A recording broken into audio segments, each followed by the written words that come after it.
Good afternoon. Let's just wait a second here as we get started to make sure that everything is working properly. Just a moment here. Probably hear that audio echo as I monitor here to make sure we've got good quality. Working properly. Just a moment here. Probably hear that. Fantastic. Good afternoon, your evening, whatever it is, wherever you are, folks. Got another live storm chase here in eastern Kansas. Not really where I expected it. Quarter mile, turn right onto the US 169 north ramp to Garnett. Located here in, is it Iola?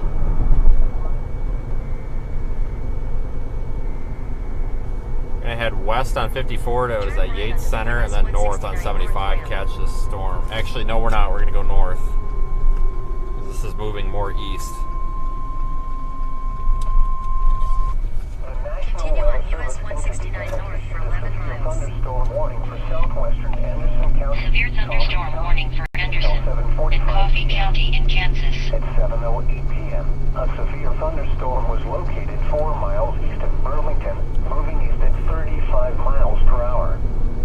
Expected hazards include 70 miles per hour with gusts and half-dollar size hail. This is a radar-indicated threat. The following impacts are expected. Hail damage to vehicles is expected. LSR from 6 miles south of Fargo in Ellis County, Damage is also Oklahoma. likely to mobile homes. Hail magnitude measured 0.88 inches. Reported by public. We're gonna go in here in a minute. Just trying to get my bearings, Twitter everyone. report. Gotta get going in the right direction here. For your protection, move to an interior room on the lowest floor of a building.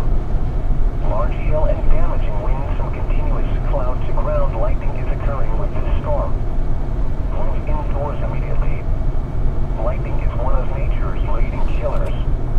Remember, if you can hear thunder, you are close enough to be struck by lightning. Torrential rainfall is occurring with this storm and may lead to flash flooding.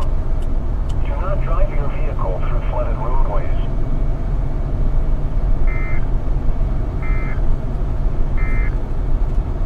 A tornado warning remains in effect until 7:30 p.m. We do have one tornado warning up there near Burlington, Kansas. I think it's going to be disregarded though. Here we've got a developing linear cluster type situation. Be passing off to the southeast. This is not a high risk, frickin' code red emergency situation here, everyone. I don't want anybody to think that.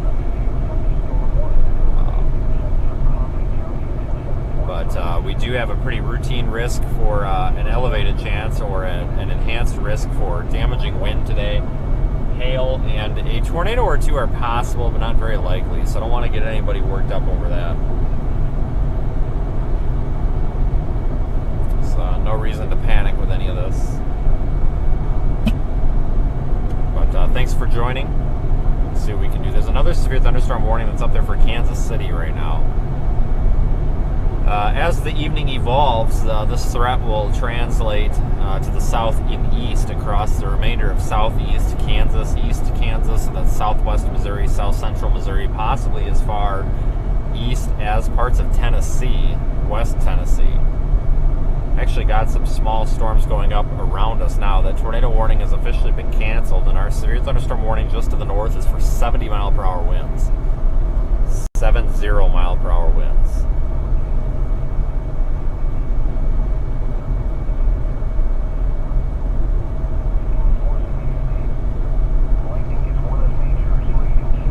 I am using a new system to live stream in the car.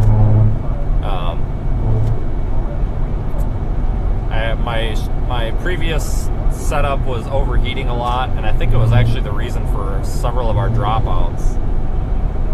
So I have built a new streaming device, so to speak, with forced air cooling. I've got a massive, 6-inch fan that runs at 2,500 RPM, brushless, super quiet, and it forces a lot of air through this enclosure, so that should keep everything nice and cool for us, I hope. we're gonna find out. So if we do have any hiccups today, just be a little patient.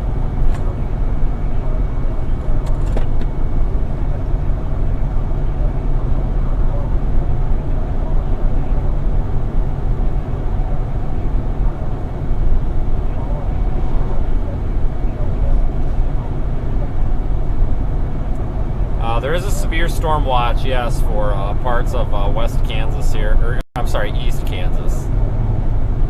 East Kansas.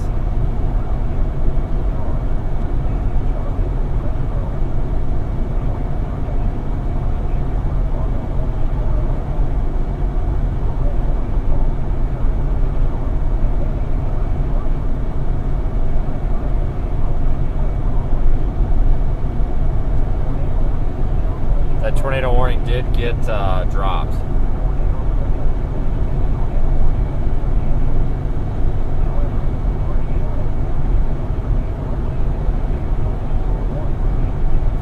Yeah, the severe thunderstorm warning stays in effect. 1.25-inch hail, 70-mile-per-hour winds.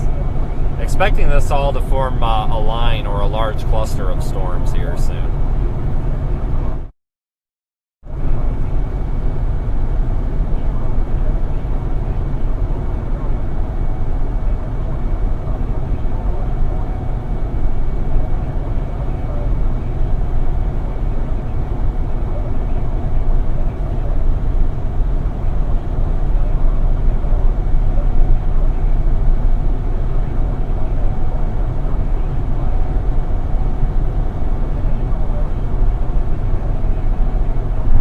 Not a huge fan right now of the way this storm looks. Honestly, it just doesn't look super healthy. It looks kind of a little bit ragged. Maybe would be a good way to describe it. Here's a look. It's got this kind of. Thanks, Kelly, by the way. It's got this kind of goofy, like, massive core, but you can see it's kind of spilling outside of it. It's hard to explain.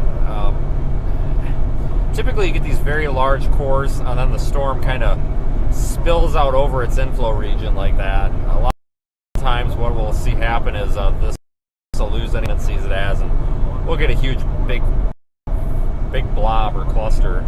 It'll probably form a cluster or a line and then track the southeast with this little cluster to its south. But one thing that I am interested in, I'm watching closely, is this cluster. It's a little bit kind of quasi-linear right now with an east-west orientation, which is kind of odd. So I'm not really too interested in that, but I'm keeping an eye on it. We'll leave this storm and go to that if we need to. Not sure if it's going to be necessary yet. Looks like we might have hit a bit of a dead zone there.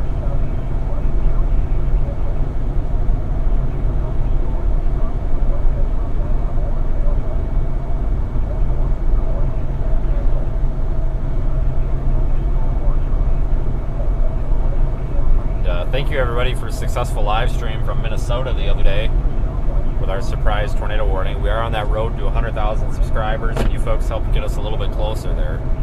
So thank you everyone. We're hoping to hit that 100,000 mark by the end of the year, but maybe we can do it by the end of the month. I don't know.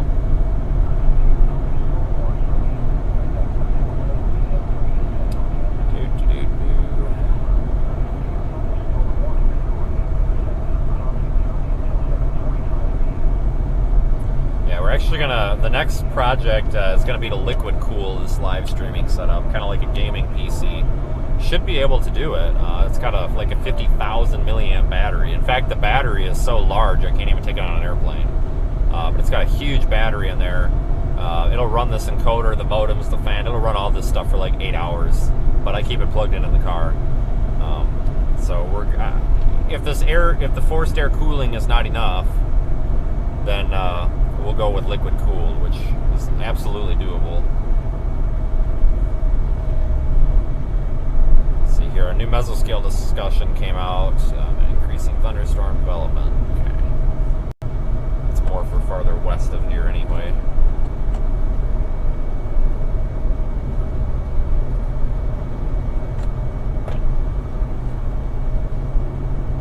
But yeah, I can feel the hot air coming out of the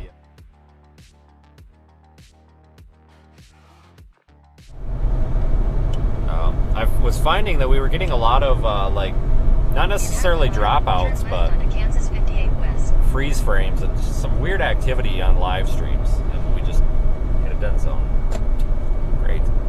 As I was talking about that, we hit a dead zone, but we used to have a lot of like freeze frames and weird stuff happening, and I believe that the encoder was overheating. So the encoder itself has a fan in it, but it's not enough to keep streaming. Turn left onto Kansas 58 West. We're streaming at a super high bit rate, so our target bit rate is 10,000 kilobits per second. The encoder will bump itself down as low as 500 kilobits per second if needed, and lower the frame rate down to 10 FPS if it has to. But we try to Continue push. on Kansas 58 West for 20 miles. We try to push 60 frames per second. And what are you doing, buddy? Nice blinker. We try to push 60 frames per second and 10,000 kilobits per second. So that's really taxing on the encoder when it's got good signal.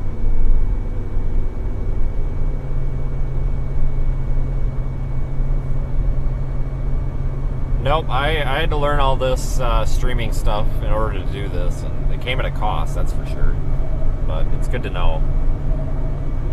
There are going to be a few like weird dropouts here and there probably, because I don't have this thing necessarily synchronized with the server, if that makes any sense. It probably doesn't, because that doesn't make a lot of sense. But because we're using HEV, high efficiency video codec, instead of H.264, there's going to be some syncing issues with the server, so to speak, because it's expecting to ingest the H.264 codec, but we're giving it H.265. Some of the dropout points and the scene switch points, like the low signal screen, that's all got to get adjusted here a little bit. So today's going to be kind of a test run.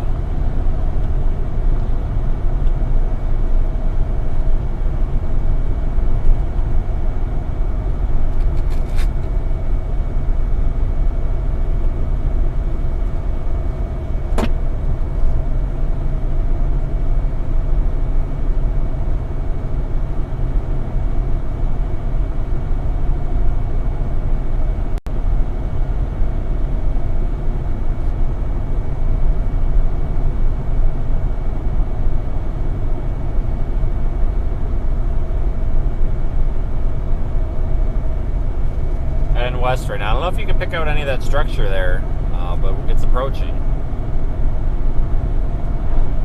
Well, we're approaching it. Son of a gun.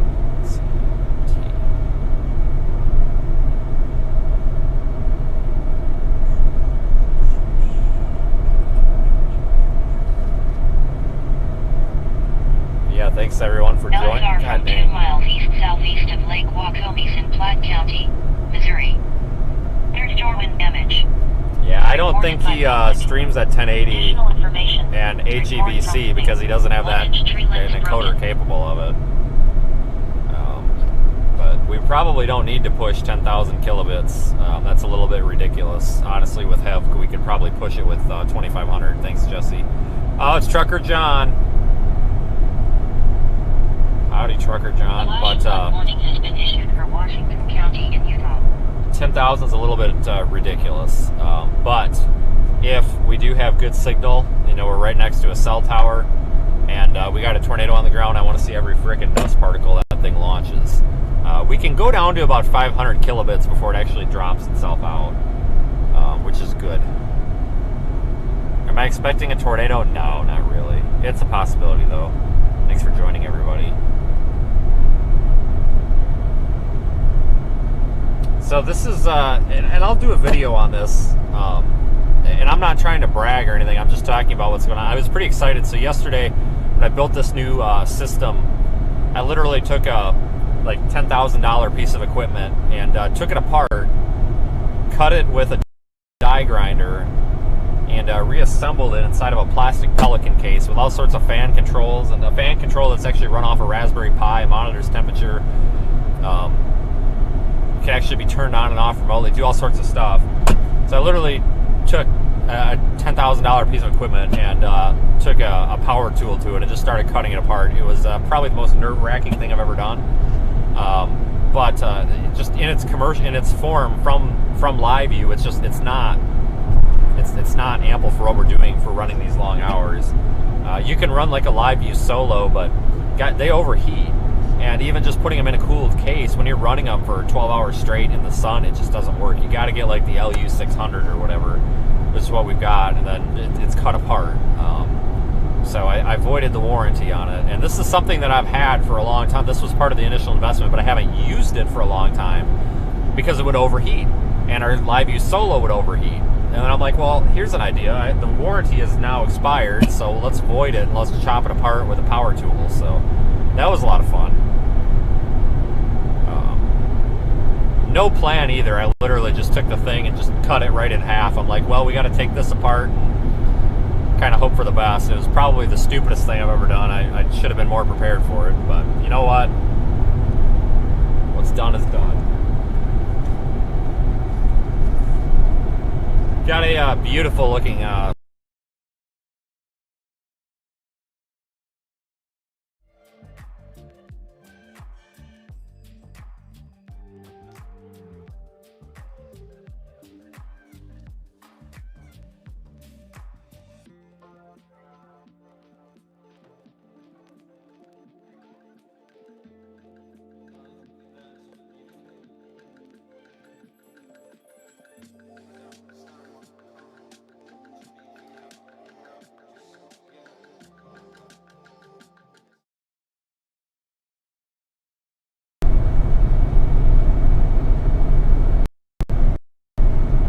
find a spot to drip off.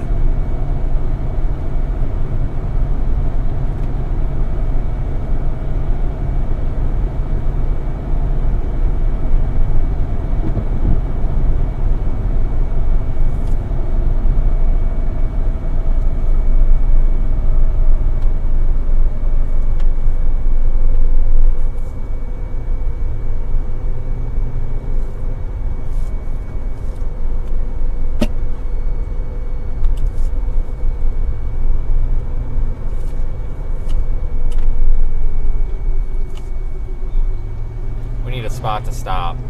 Sorry folks, this is a dead zone right here. Disgustingly.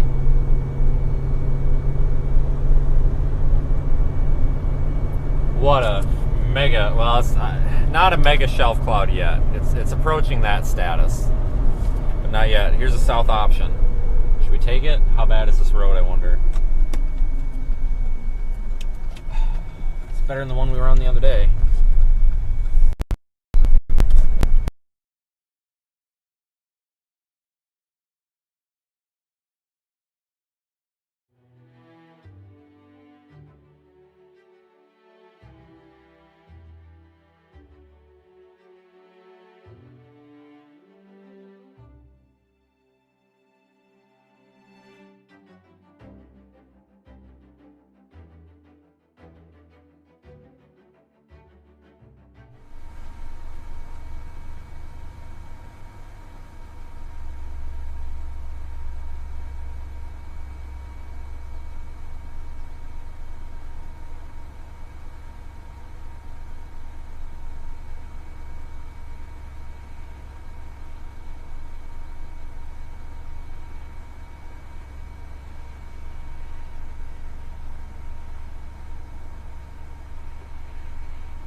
This thing's rotating.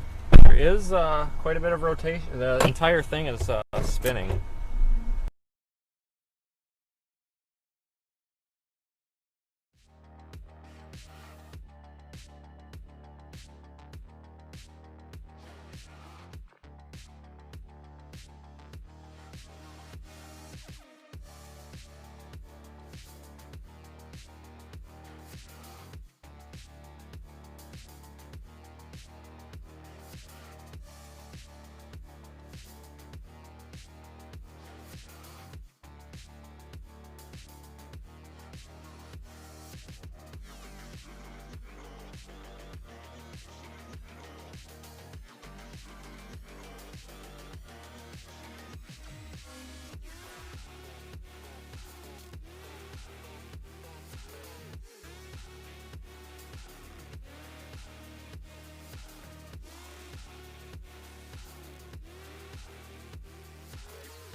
there's no signal to bond together, then, you know, we're kind of SOL.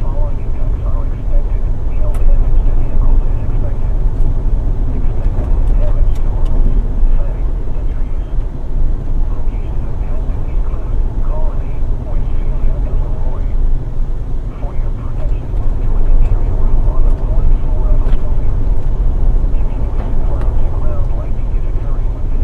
are expected.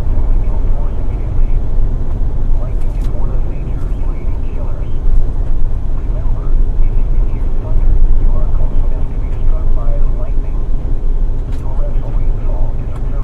Locations impacted include Colony, Westphalia, and Leroy. For your protection, move to an interior room on the lowest floor of a building. Continuous cloud-to-ground lightning is occurring with this storm. Moving indoors immediately. Lightning is one of nature's leading killers. Remember, if you can hear thunder, you are close enough to be struck by lightning. Torrential rainfall is occurring. The wind was north of 9 miles an hour, gusting to 20. The pressure was 29.93 inches and rising. The National Weather Service in Wichita has issued a severe thunderstorm warning for northeastern Wichita I think it looks like it might even be a hail producer. Oh my god, that was close. southeastern Kansas. We're gonna die out here. Thanks for joining, everybody. Just trying to not get struck by lightning. Could be a easier said than done today. Or 12 miles northwest of Iowa. Wind southeast at 35 miles per hour. Expected hazards include 70 miles per hour with gusts and quarter-size hail. This is a radar indicated threat. Right here, pictured. The following effects are expected. Hail damage to vehicles is expected. Out of the car. A severe thunderstorm warning remains in effect until 7:45 p.m. for southwestern and eastern and Oh, God. southeastern Oregon. At 7:34 p.m., a severe thunderstorm was located near Colony, moving southeast at 35 miles per hour. Expected hazards include 60 miles per hour wind gusts and quarter-size hail. This is a radar-indicated threat. The following impacts are expected. Hail damage to vehicles is expected. Expect wind damage to roofs, siding, and trees. Locations impacted include Colony, Westphalia, and Leroy. For your protection, move to an interior room on the lowest Just trying to not get hit by lightning. That's all I'm trying to do. Continuous cloud-to-ground lightning is occurring with this storm. Move indoors immediately. Lightning is one of Oh, man. nature's leading killers. We're gonna get hit by lightning. Remember, Good lord. if you can hear thunder, you are close enough to be struck by lightning. Torrential rainfall is occurring with this storm and may lead to flash flooding. Do not drive your vehicle through flooded roadways. The National Weather Service has issued a severe thunderstorm warning for northeastern Woodson County in southeastern Kansas, northwestern Allen County in southeastern Kansas until 8:15 p.m. At 7:30 p.m., a severe thunderstorm was located near Leroy, or 12 miles northwest of Iowa, moving southeast at 35 miles per hour. Expected hazards include 70 miles per hour wind gusts and quarter-size hail. This is a radar-indicated threat. Those cows will be fine. Are expected. The hail core is gonna pass them. Vehicles is expected. Expect considerable tree damage.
What a beautiful storm, everybody.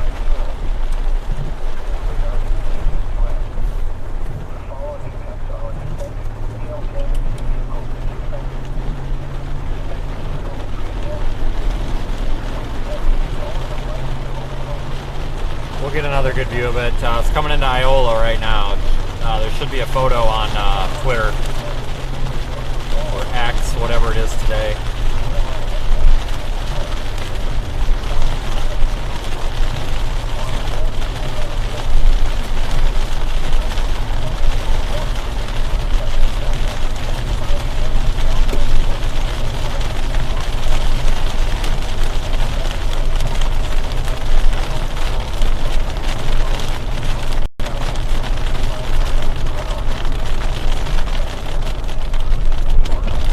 Sorry about the signal being garbage out here. There's nothing I can do about it. It's really bad out here.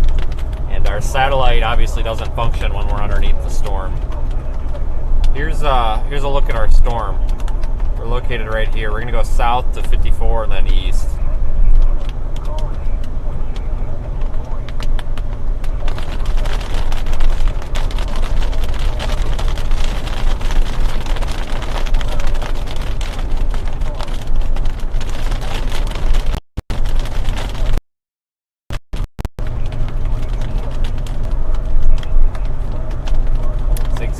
Becoming a bit of a large cluster and all that.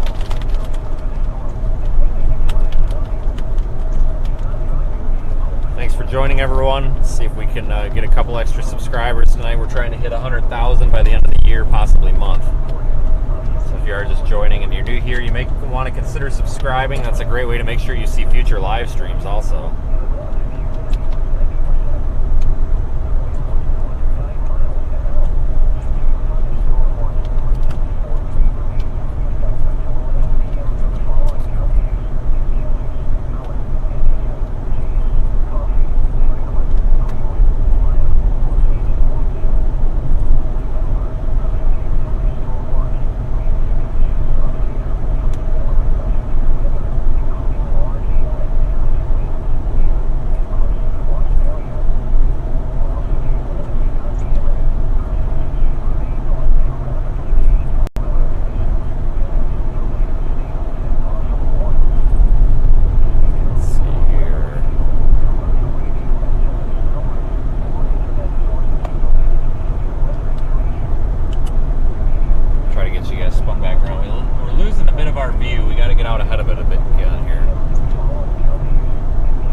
Special weather statement on the south storm.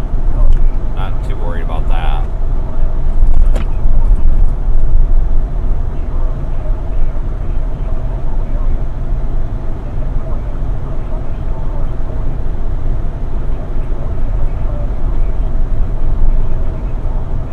We're underneath the shelf. Underneath that feature we were looking at earlier. Alright, chase can be over now because I saw what I needed to see. Now it's just all bonus. That was fantastic. That right there was worth the drive. But we'll keep chasing. After today, it looks like our next chase is probably going to be in Minnesota somewhere. Maybe central Minnesota on Wednesday.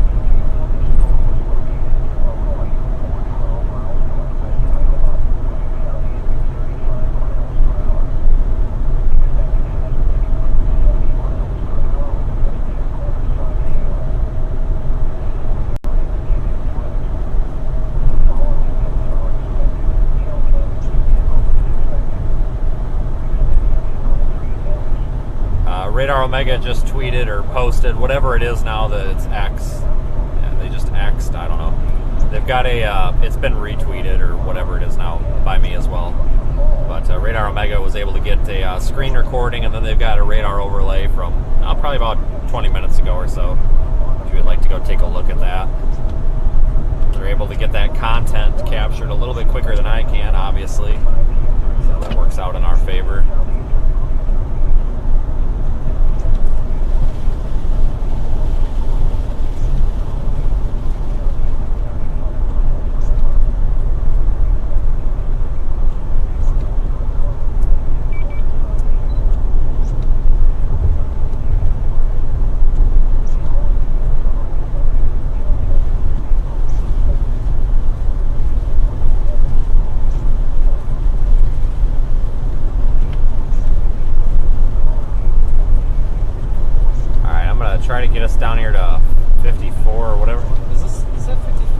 54, and then we'll go east from there.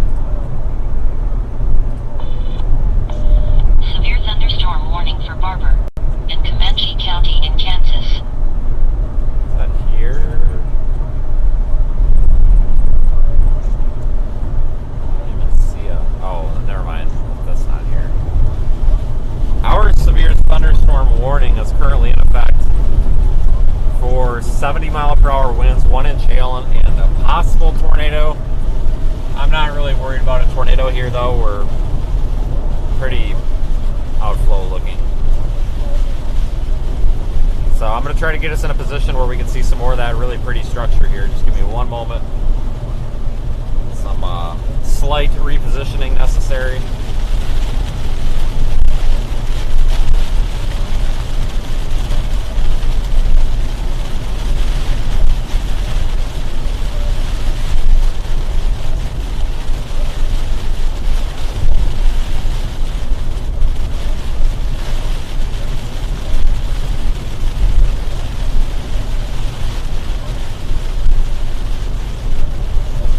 Dumped on out here with rain, though. There is a potential that some of these storms could bring a flash flooding threat, especially over like south central Missouri.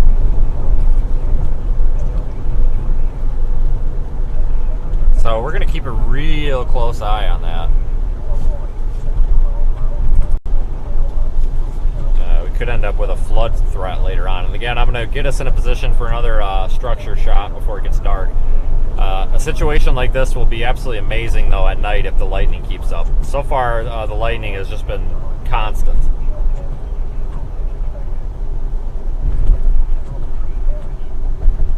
We'll see what we can find. Coming into Iola right now. I'm going to continue south here. We'll get on 54, go east. We're about to lose some of the structure of this storm. Excuse me, it's becoming linear. Warning for Allen, Neosho, Wilson, and Woodson County in Kansas. But we'll probably get a shelf cloud develop in the front of it.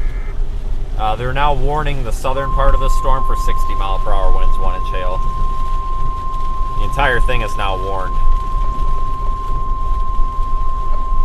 The National Weather Service in Wichita has issued a severe thunderstorm warning for Wilson County in southeastern Kansas, Neosho County in southeastern Kansas, southern Thanks for joining. in southeastern Kansas, southeastern Allen County. Yeah, we're live in the Radar Omega app as well, folks, if you would like to track this a little more precisely. A severe thunderstorm was located over Buffalo, or 11 miles south of Houston Center, moving east at 35 miles per hour. Expected hazards include 60 miles per hour with gusts and quarter-size hail. This is a radar-indicated threat. The following impacts are expected. Hail damage to vehicles is expected. Expect wind damage to roofs, siding, and trees. Locations impacted include Chinook, Fredonia, Humboldt, Union Center, Erie, St. Paul, Rowan, Alabama, Toronto, Buffalo, Savannah, Elmore, Benedict, Star, New Albany, Middleton, Coyville, Toronto Lake, Batesville, and Petrolia. For your protection, move to an interior room on the lowest floor of a building.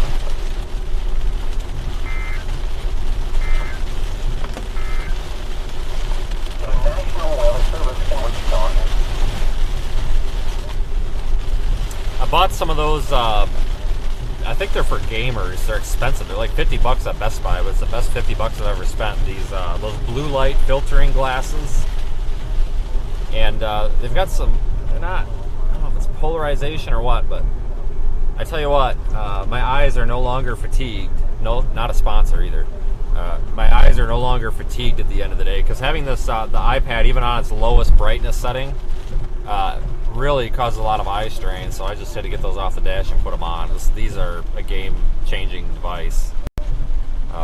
Holy cow, everybody. I don't know how I used to chase and drive without these things. Come on, buddy, we gotta get through the intersection. Jesus.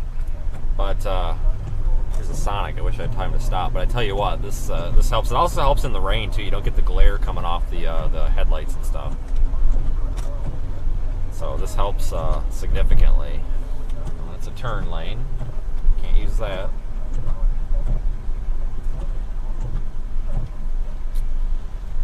Coming through Iola right now. This guy's gonna blow the red light. Nope, he's stopping. Oh, he's gonna blow it. He was thinking about it.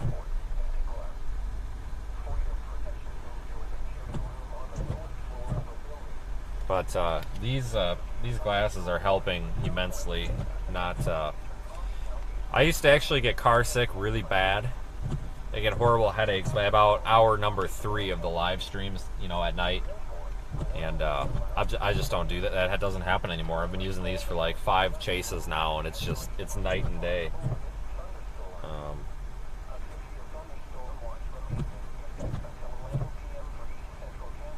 Really helps because, you know, just having there's a lot of screens in here. There's actually 2 HDR monitors for the camera systems, and they're HDR, so you can imagine how obnoxiously bright they are.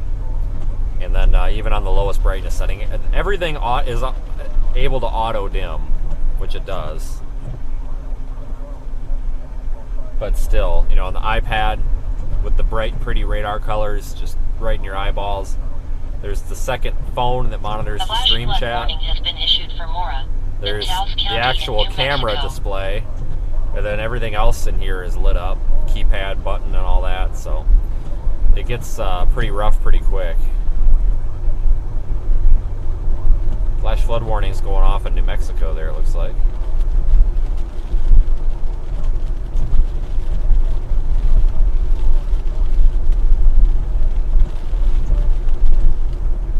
If you are new here, you can visit our website, seethestorm.net. There's ways you can support the channel and, of course, learn more about us. The Radar Omega app can also be downloaded from seethestorm.net. I have a button on there. I have not gotten our tornado plushies or our flashing neon tornado warning polygon sign on the store yet. Sorry, it'll be a while. But our store is still accessible at seethestorm.net. So we could even have a limited edition Trucker John plushie. I bet we could sell a bunch of those. We'd give him like 80% of the profit.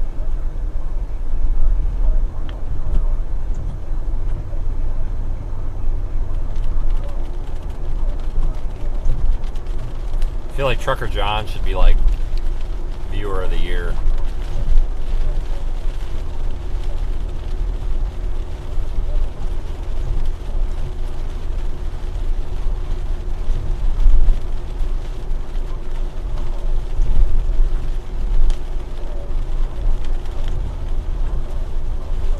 Passing a perfectly good gas station that probably has perfectly good food right now, but it's alright, we'll get it later.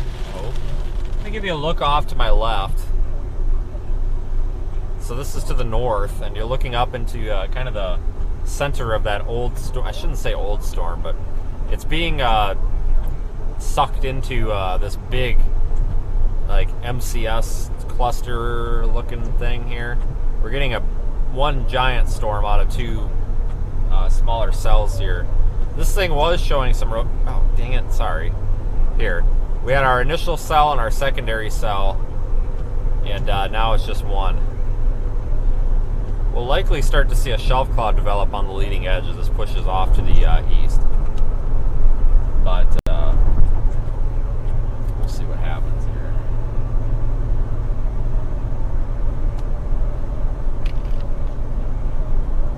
Just want to keep heading east for now.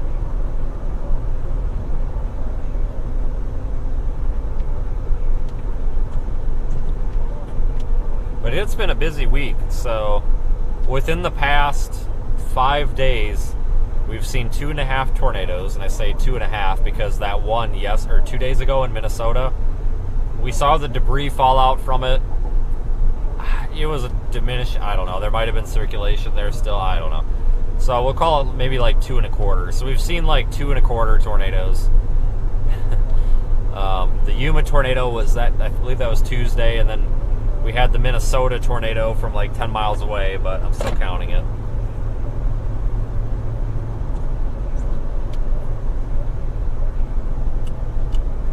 Camera just kicked into night mode, it looks like. Coming into Gas, Kansas right now.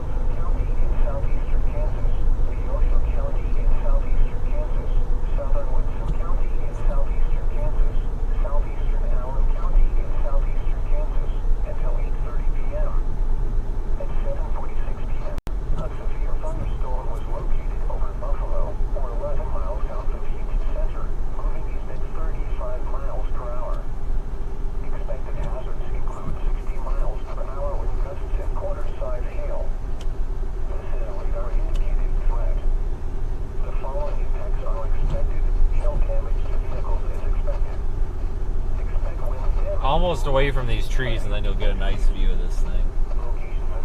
Let's go front facing for a minute. There's a guy on his motorcycle. He's about to be in for a bad day here in about 2 minutes when the rain reaches here. Toronto, Buffalo, Savannah, Elmore, Benedict, Stark, New Albany, Burlington, Coyville, Toronto Lake, Batesville, and Petrolia. For your protection, move to an interior room on the lowest floor of a building. A severe thunderstorm warning remains in effect until 8:15 p.m. for northeastern Woodson and northwestern Allen counties. Yeah, we are underneath the storm right now, absolutely. Severe thunderstorm warning for Bourbon and Crawford County in Kansas. 60 miles per hour with gusts and nickel-size hail. This is a radar-indicated threat. The following effects are expected. Expect damage to roofs, siding, and trees. Severe thunderstorm watch number 643 remains in effect until 11 p.m. for the Severe thunderstorm watch goes until 11 p.m. It looks like it's been extended into Missouri. New severe thunderstorm watch, southwest Missouri, central Missouri, and southeast Kansas until 2 a.m. Scattered damaging gusts to 70 miles per hour, 1.5 inch hail, and maybe a tornado or two. All these blue counties here on Radar Omega are under that severe thunderstorm watch. Did I just say severe thunderstorm? It's a severe thunderstorm watch for southwest, south central, and Missouri and southeast Kansas. We're now, we've got additional severe thunderstorm warnings for 60 mile per hour winds and 1 inch hail. It includes the Fort Scott and Girard, Kansas area, which is that Highway 69 north-south road corridor there. Shelf cloud's trying to reform here.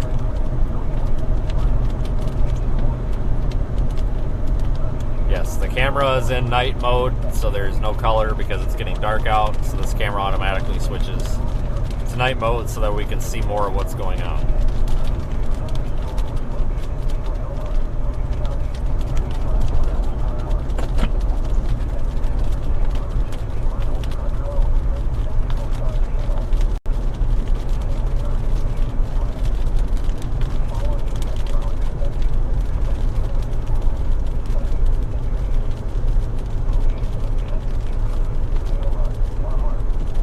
We'll just keep heading east, everyone.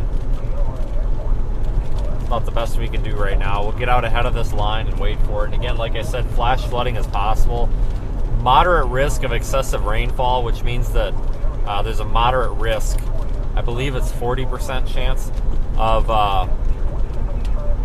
rainfall exceeding the flash flood warning criteria.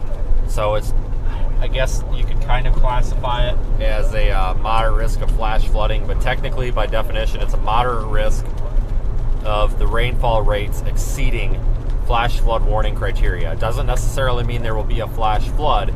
It just means that we're more likely, or a level 3 out of 4 on that scale, to reach the criteria at which a flash flood warning would be issued.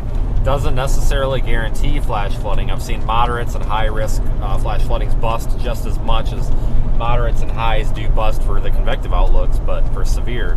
But that moderate risk of the excessive rainfall, primarily there, southern Missouri, the northern part, very northern upper tier of Arkansas there as well. So these storms are going to dump a lot of rainfall, and we're already seeing that on radar trends right now. This large cluster has the looks of a flood producer.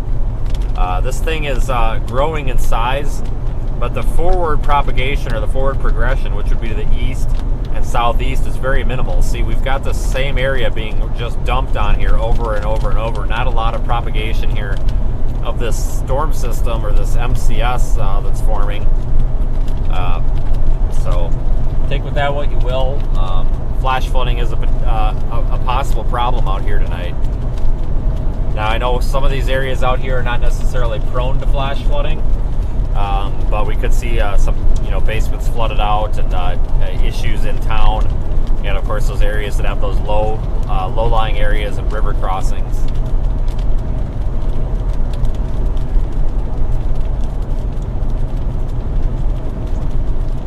So be mindful of that. And the tropics are heating up as well. I'm not trying to excite anybody,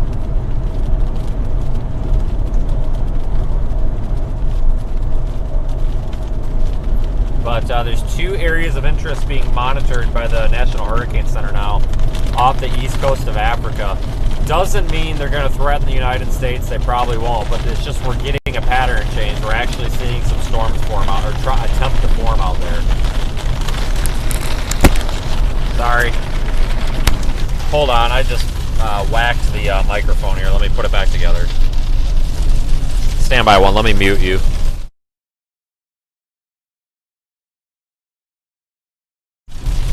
All right, the pop filter fell off the microphone, but hold on. Tornado warning message.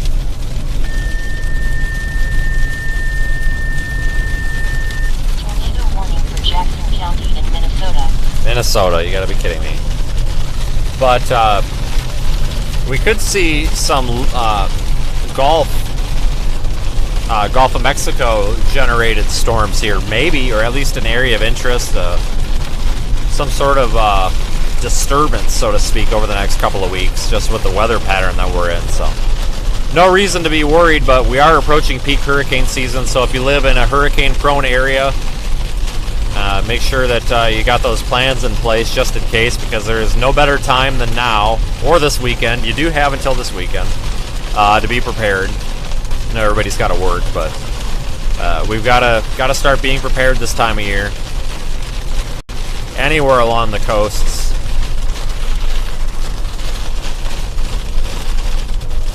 Yeah, we're getting whacked pretty hard with rain.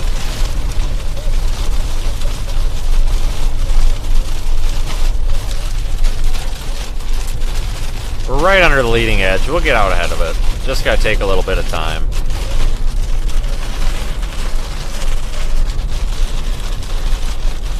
Yeah, I believe there was actually a confirmed tornado up there on that northern Minnesota warning. I don't know if that's the same one or not, but I did see confirmation of that. So, go figure. Minnesota's been on a roll these past few days.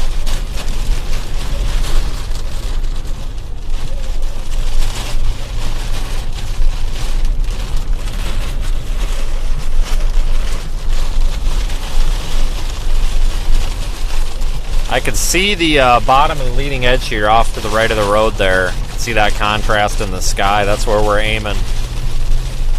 I want to pass this guy, but I can't tell if these are oncoming cars or what up here, so we're not going to do that. Nope, those are not oncoming cars. Those are porch lights, so we're good.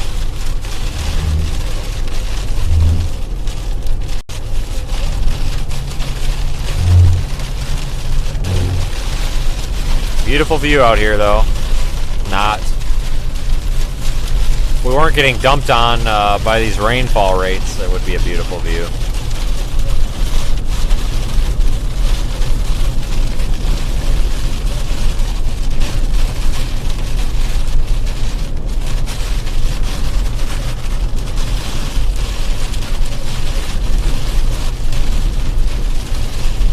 Yeah, if we can pity 300 more people into subscribing, we'll hit 100,000 tonight, but that's pretty tough to do. We usually only gain about 50 to 100 each stream.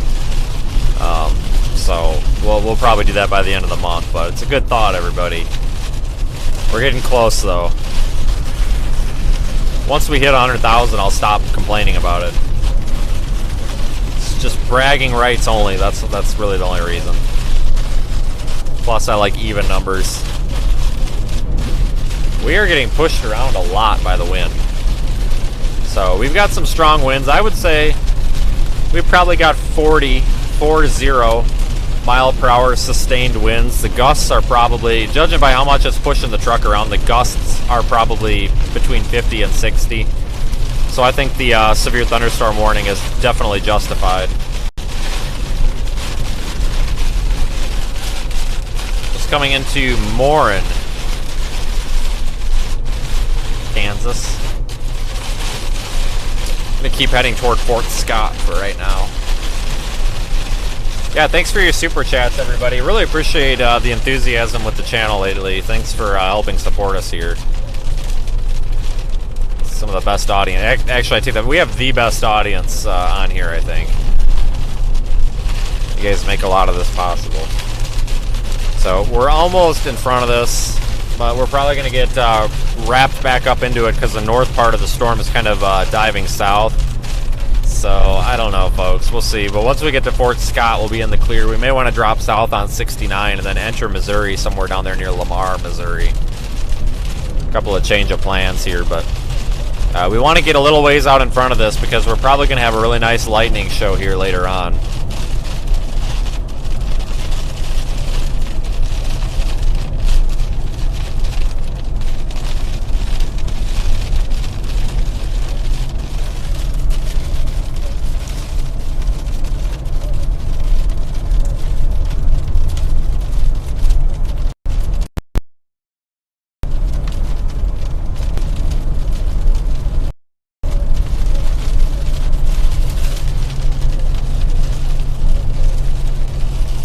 Really pretty color out here. It's like everything's like yellowish green looking right now with the storm impending. We're gonna go through a bit of a dead spot up here, but it should work itself out.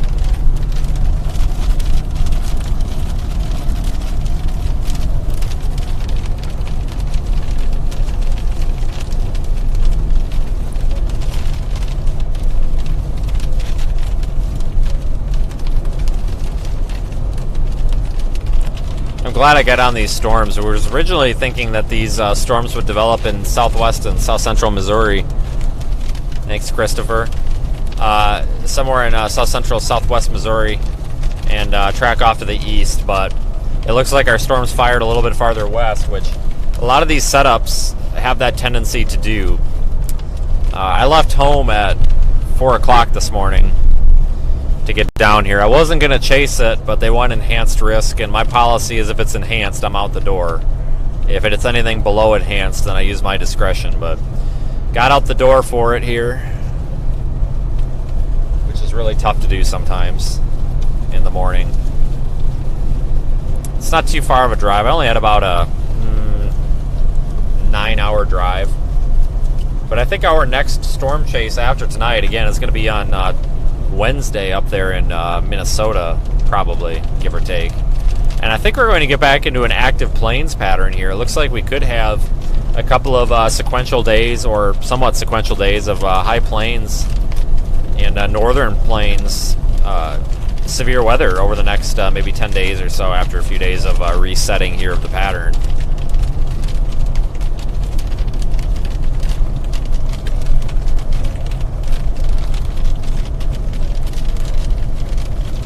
I was going to do another kind of forecast discussion here at the beginning of the live stream like we did the other day. That went over really, really well. A lot of people like that, but I just didn't have the time. I kind of got caught a little bit off guard here. I didn't expect these storms to be it. I thought there was going to be another kind of a more primary wave of storms I thought was going to develop in southwest Missouri, and that's not. These are that primary wave just farther west, so I had to point the car west and get going pretty quick. Just didn't have time to do that. It's not. These aren't that primary. That's the side of the road there. Just wanted to check our audio. It's good.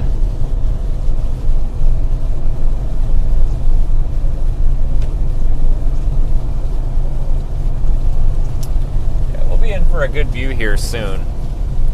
We go ahead and switch you folks to the rooftop camera. You're looking north right now. I'm going to point you a little bit back toward the northwest. You can see some structure going on there. So once we get out ahead of this, I think we're going to have a halfway decent view. Maybe, if we can do that before nightfall. We should have a good lightning show, though, working with us soon. There's something dead in the road, and I don't want to hit it. But I will have to find a McDonald's up here, unfortunately, which really sucks. But I actually haven't really eaten since last night. It's not good, but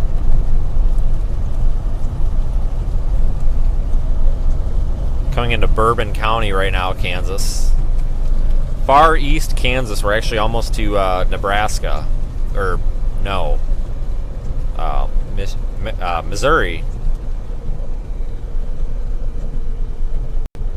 I promise I know what I'm talking about most days.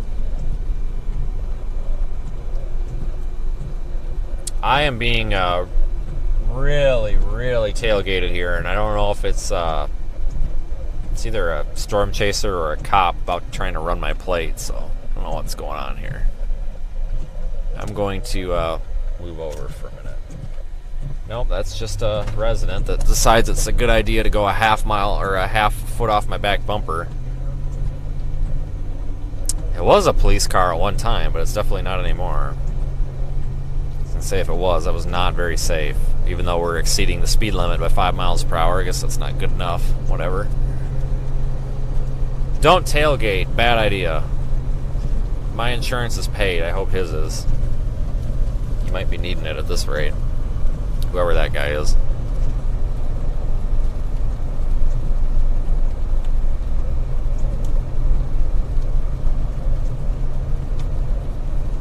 LSR from 2 miles west of Chanute in Neosho County, Kansas. Thunderstorm wind magnitude estimated 60 miles per hour. Reported by public.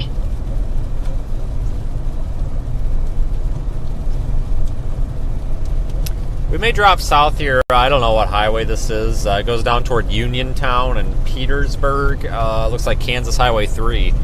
That's probably where we'll drop Severe south. Thunderstorm warning for Harper, Woods, and Woodward County in Oklahoma. Severe weather all over the place. Today's another one of those kind of generally low-risk severe weather days with lots of targets. Kind of a diffuse severe weather risk, you know, where you've got lots and lots of potential for storms, but you don't know exactly where it's going to go. You know, we've got storms all the way from, you know, the Texas Panhandle up into Minnesota, just scattered all over the place. There's actually multiple targets today. I kind of regret, I was going to head out toward Amarillo today and see if we could get the Panhandle storms, but I would have had to have left at midnight at the latest, and we would have been getting there at about 6 p.m. Central with a straight-through drive, and that didn't sound very fun to me, so we're here in the enhanced risk.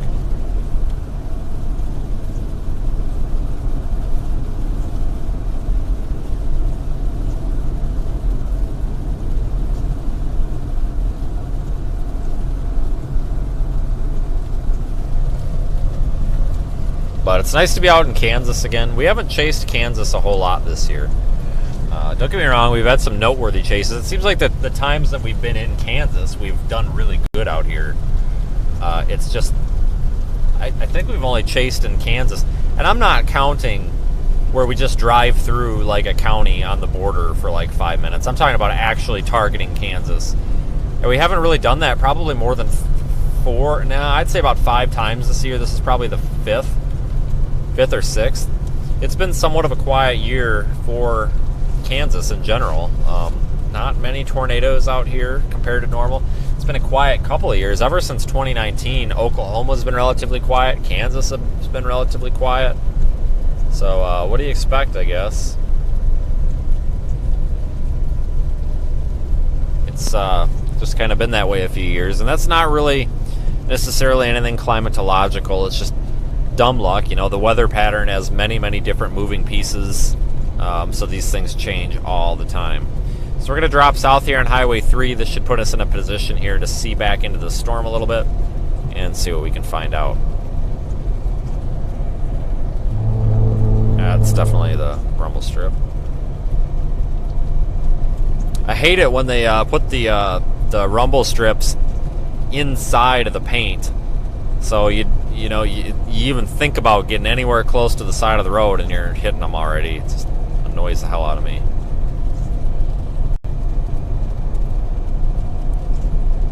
Kind of hard to dodge potholes like that, but this road's really nice. I haven't seen a single pothole, not even a single crack. So good job, Kansas, on whatever Highway 54. What a fantastic road compared to the ones we were on there in northwest Kansas last week. LSR from 8 miles north of Fort Supply in Harper County, Oklahoma. Hail magnitude measured 1.00 inch. Reported by broadcast media.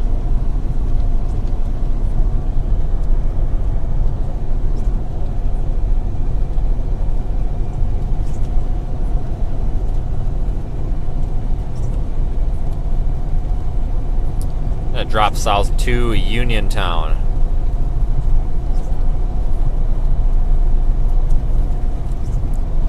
windshield wipers are squeaking a little bit. Sorry about that. They do not like the water repellent. Every time I've put a fresh coat of water repellent on, which is about twice a week, usually for the first like hour or two of being in the rain, they squeak and chatter and everything, so it kind of gets stuck to the windshield a little bit. Got to wear some of that off.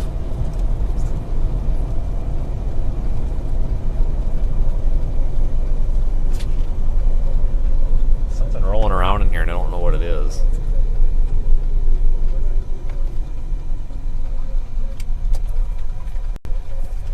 Oh, I can't see any structure in there. I have to wait a little bit, see what happens. 1 mile from Uniontown, 31 miles from Girard. For anybody here that's a local, knows where we're at.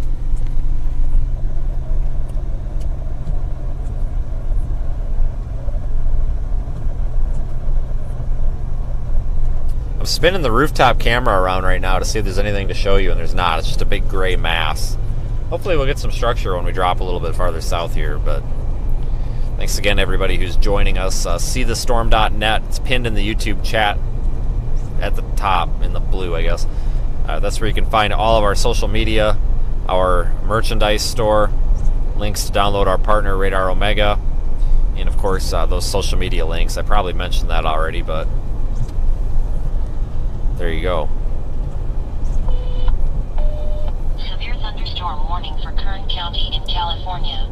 California coming in with a severe thunderstorm warning. What the heck? Yes, there are plenty of potholes in Edmond, I agree. Thanks, Brendan. I think I might be able to pick out a bit of structure in there. Hold on, let me, with the night vision, you can see a little bit of structure there, maybe a shelf cloud trying to form, but it's shrouded in a little bit of precipitation. Yeah, we don't have a very sharp gradient on the front of this MCS that's forming, so we've got a lot of light rain out ahead of wherever the structure may be. It's going to make it a little bit difficult to see this stuff.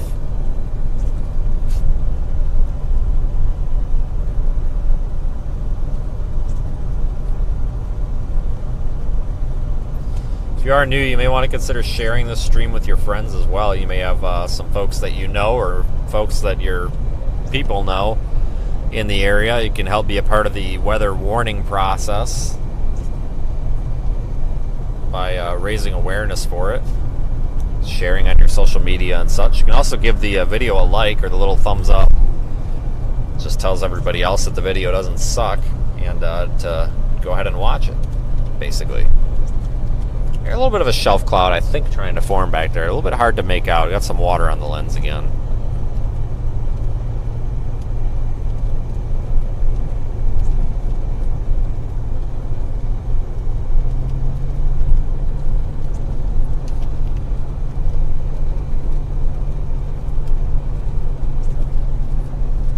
It's nice to see a lot of people on here too. See a lot of the newer folks from the last stream. For some reason, our last stream there in Minnesota, what was that, 2 days ago? We gained a lot of new viewers and people in the chat, and I see quite a few of those in here today. So thanks for coming back and seeing what we can find.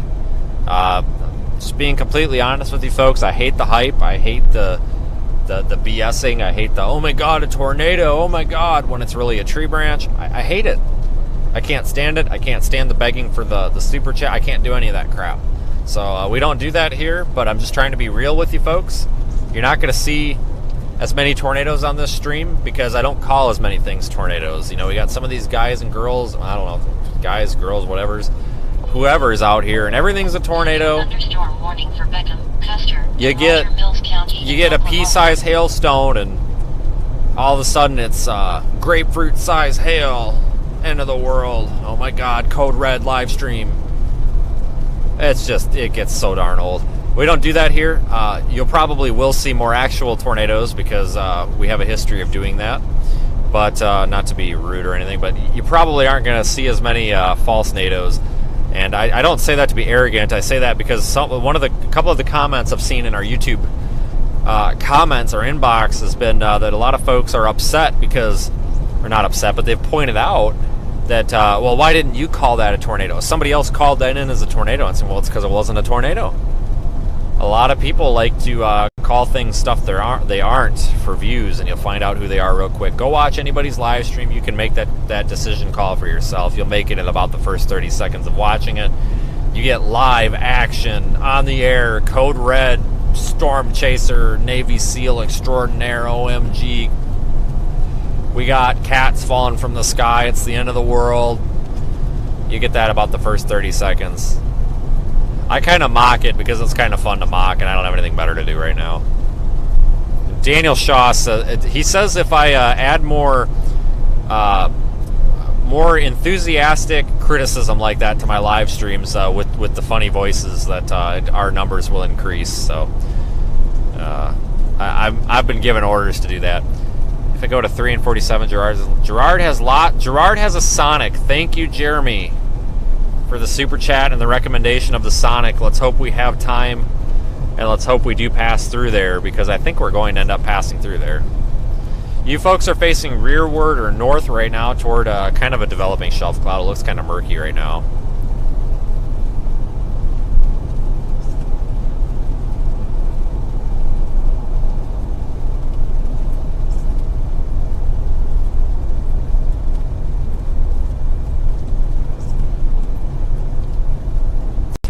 If this wasn't a public live stream, I got a great impression that I was told on the side of the road the other day, and I don't know if the live stream caught it. My window was down, but I was talking to another veteran storm chaser outside of the vehicle, and I say that to drop hints because I think some of you may be able to. Anybody who's from the chasing community could probably guess who the impression that I can do. But I was talking to this guy, and it's not his voice that I can do the impression; it's somebody else.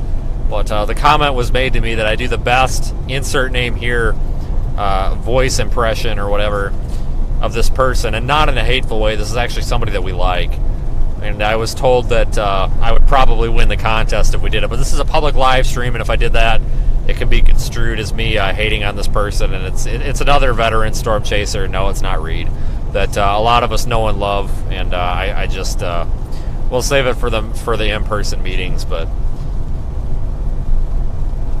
I do pride myself in the RH voiceover, and know that it's not Ryan Hall, it is somebody else. You heard of me because of Ryan Hall. Well, thanks for joining. Jesus Christ. Well, thanks for joining. You're welcome on the channel anytime.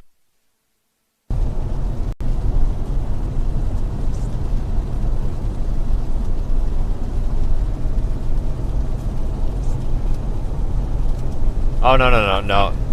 No, I'm talking about like true veteran storm chasers that have been doing this for like 30 years. I don't know at what point we call a storm chaser a veteran. I know like in the fire service, a lot of times like the general accepted thing is like 10 years. But here's the deal, folks. You could have somebody who's been running around with a camera 1 month out of the year for 10 years. I don't think they're a veteran. I think the veterans are the people that have been out here hammering out 50,000 miles a year for the past 25 years. I do not consider myself one. I've been doing this for, it'll be 10 years in December, and I do not consider myself a veteran, and I will not consider myself that. I probably, we'll go ahead and accept that title if given to us. That's for other folks to give us. I hate when people self-title themselves. That's for other people to give you. Just putting it in your YouTube bio or wherever the hell you want to put it doesn't make that happen. But I do believe that once you hit the, we'll self-title ourselves when we hit the 1.5 million mile mark. We've driven about 375,000 total miles storm chasing over the past 10 years. Most of those being over the last year and a half, obviously. Now it's about 100,000 a year, but I don't accept that title right now. No, absolutely not. Coffee County, Alabama. Thunderstorm wind gust magnitude measured 47 miles per hour. Reported by a WO. Additional information. Yeah, Jeff Petrowski's a good guy. Jeff just bleeds enthusiasm. If you ever meet the guy, just there is so much energy that comes out of this person. It is just crazy, in a good way. He is just a very passionate person about weather and all subs and everything else. Yeah, he's a good guy. He does do some live streaming. I don't know what he's live streaming. I think he occasionally fires up like a Twitter live stream. I'm not sure what he's doing with socials. Guys, I can't see anything on these cameras right now. We're going to go front-facing. We are front-facing. Okay, I was going to say, I thought we were rear-facing, but we're going to go south here in a moment.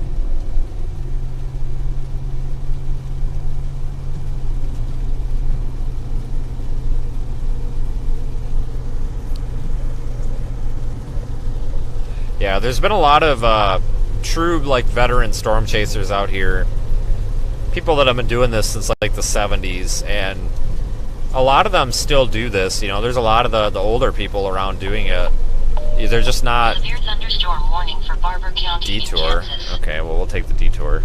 A lot of them doing this, they're so fed up with social media, they just don't want to be on it. Like Warren Fadley, he's another one. He's been doing this since the dawn of time. He's the guy that's got stormchaser.com and the @stormchaser handle on Twitter. He truly is like the original storm chaser, and that guy does nothing but talk about how disappointed he is in social media, and I don't blame him. So there are a lot of these people that, a lot of these names are going in the chat right now, and people wondering if they're still around. No, they are still around. They just don't do they just don't do the code red weather attitudes. And I'm not trying to get on a negative tangent here. This isn't really any negativity at all. I'm just we have nothing better to do right now because we're just trying to get a view of some lightning or something, and like, this is the best we can get.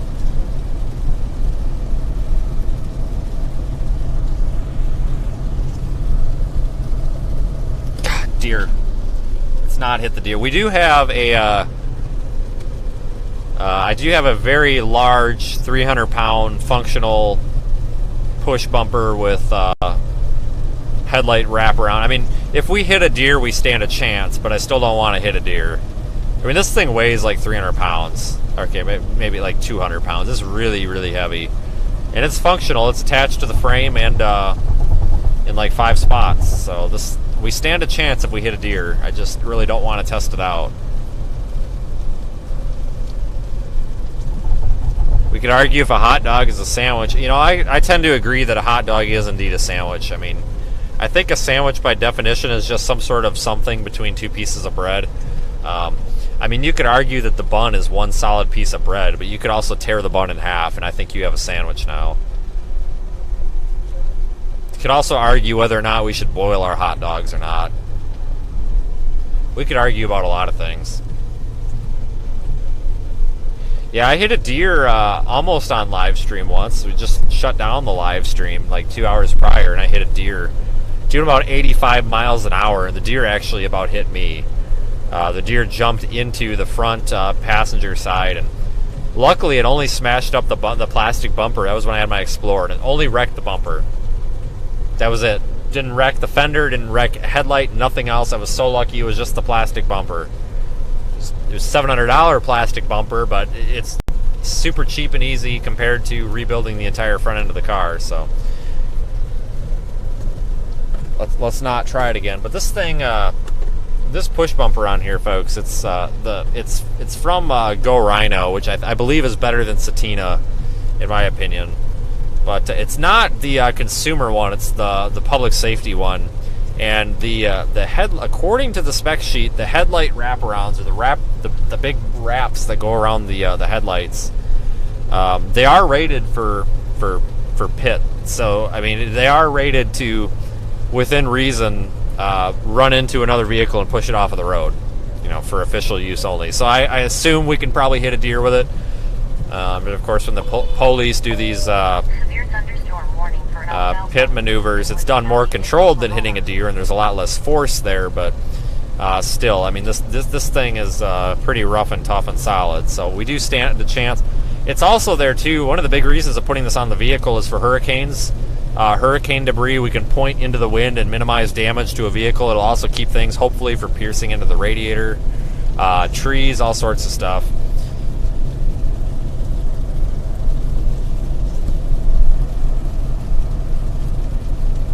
Yeah, it's just a good thing to have some sort of guard on the front of these, because you can run it. I mean, I run into trees. You know, they're down on the road. It's raining. It's pitch black. You don't see the tree until you're in it.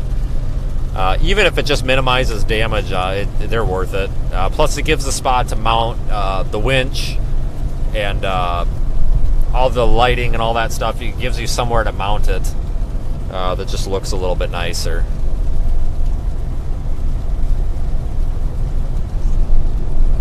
But we're picking up some lightning on our rear camera here. That's about it. I think we'll go down 39 into Girard.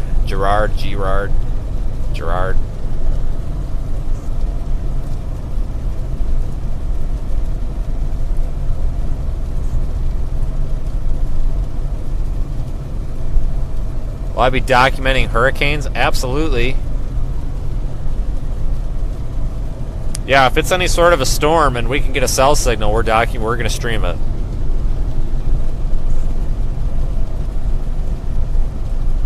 Yeah, camera's in night mode, folks. It's getting really dark out here.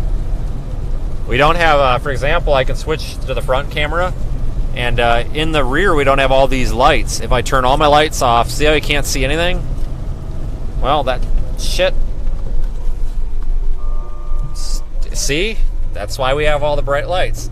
But, see, that's why the camera's in night mode and the front one isn't. It's because the rear camera doesn't have any sort of ambient light to go off of. The front one does. That's why you're going to see the front one remains in color mode, because we've got all these lights up ahead. And we almost hit that deer. That was a little deer, too. If we would have hit that thing, I would have felt so bad.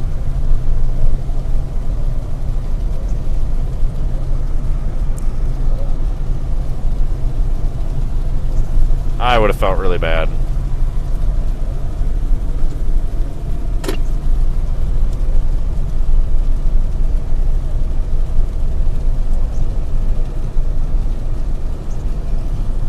Yeah, somebody was asking about those deer whistles a couple of streams back, and from what I've read and the research I've done, they don't do anything. But I'll be honest with you, so many people have them on their vehicles, and so many of these people that have them on their vehicles have claimed that they have not seen a deer or hit a deer. Apparently, like, in theory, they can work, but I guess it's not, like, substantial enough. I don't know. So I don't have any. They're like $3 at Walmart. Maybe I should put some on just for the heck of it. But I also typically don't have that many deer run out in front of me. I honestly think it's because of all the lighting on the vehicle. I think the extra light, I don't know if it scares them off or what, but I've had a couple of close calls here in the past week. Most of them being near my house. That's exactly why we put the bumper on this car. Because I would rather bend and mangle my steel bumper than my entire car, because I can replace this bumper for a car for that. Severe thunderstorm warning is going to remain in effect here, folks, for a 1-inch hail, 60-mile-per-hour wind. We're in eastern Kansas storm chasing. We're going to take Highway 39. What is this, 39? Son of a gun. 31. Whatever highway goes north-south out of Girard, we're taking that. Whoops, it's right here. And we're probably going to visit that Sonic if we have time. Let's hope so. Thank you to, I believe it was Jeremy with the recommendation on that. That'll be super quick. I've lost the chat. What is going on here?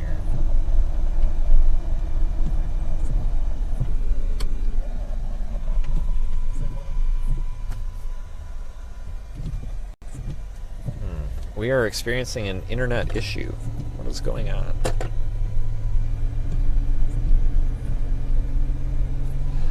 This is weird. My, no access to the internet here with the chat right now. Weird.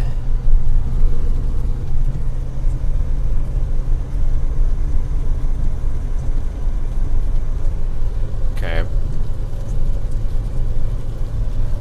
Hopefully this comes back. So there we go. What in God's name is going on here? There we go. Cyclone port updated too. Huh. Weird. Wonder if I had a voltage drop or something that shut the modem off.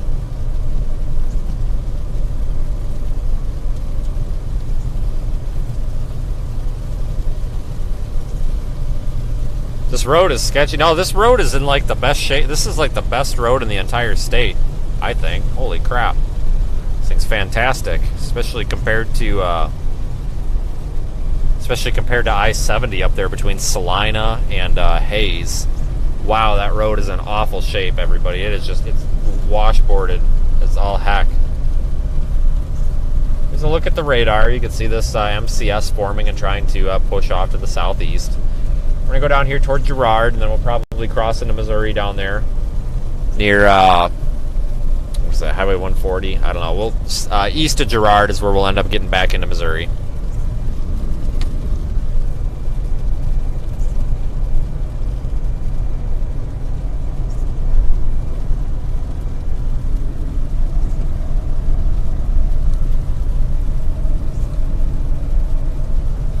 Yes, we are only... Okay, we're going to see if I can do my math right. 100,000 minus... let's see. 100,000 minus 99,768. Okay, so we got 2... 1... Okay, we are... What is wrong with me? Hold on.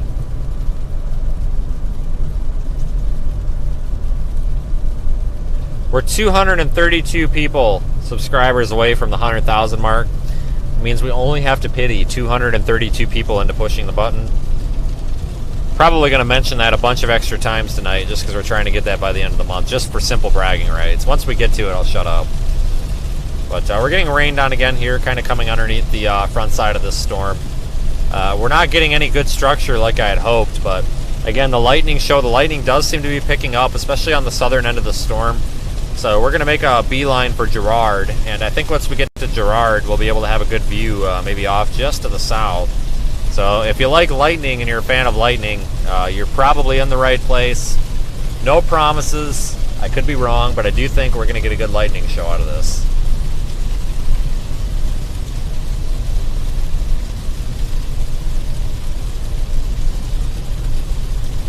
Yeah, I'm really bad at math. I'm sorry. Terrible at it.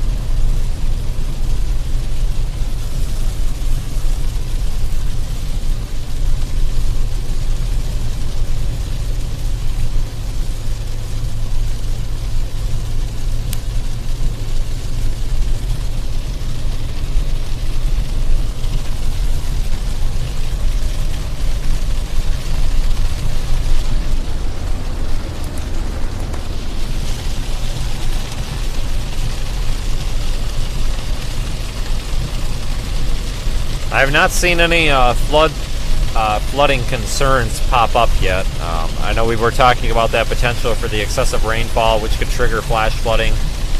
I don't know, so no, to answer that question, I don't see any flood concern for this area yet. If that changes, it would be a little bit later on tonight, especially as these storms progress a little bit farther.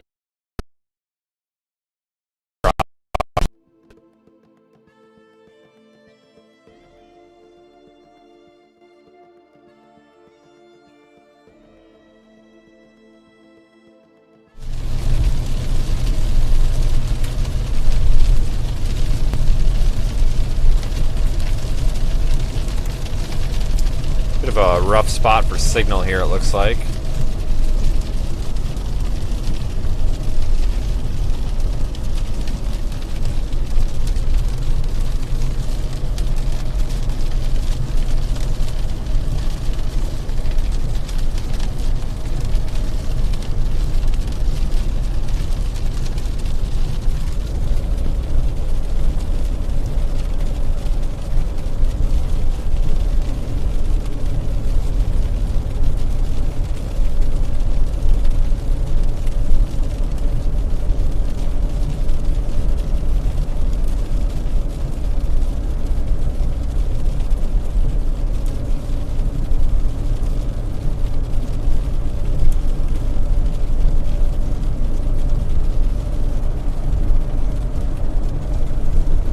Starting to get a bit of a lightning show to the back.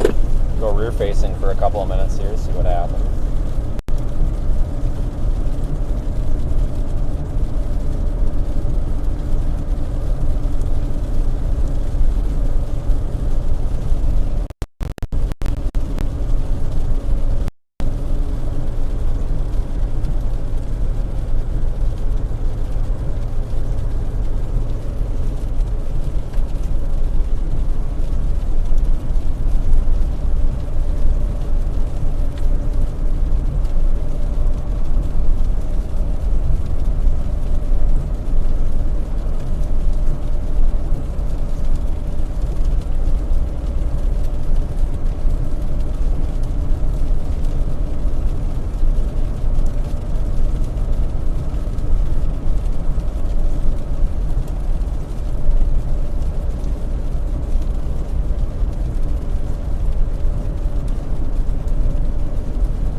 lane road here.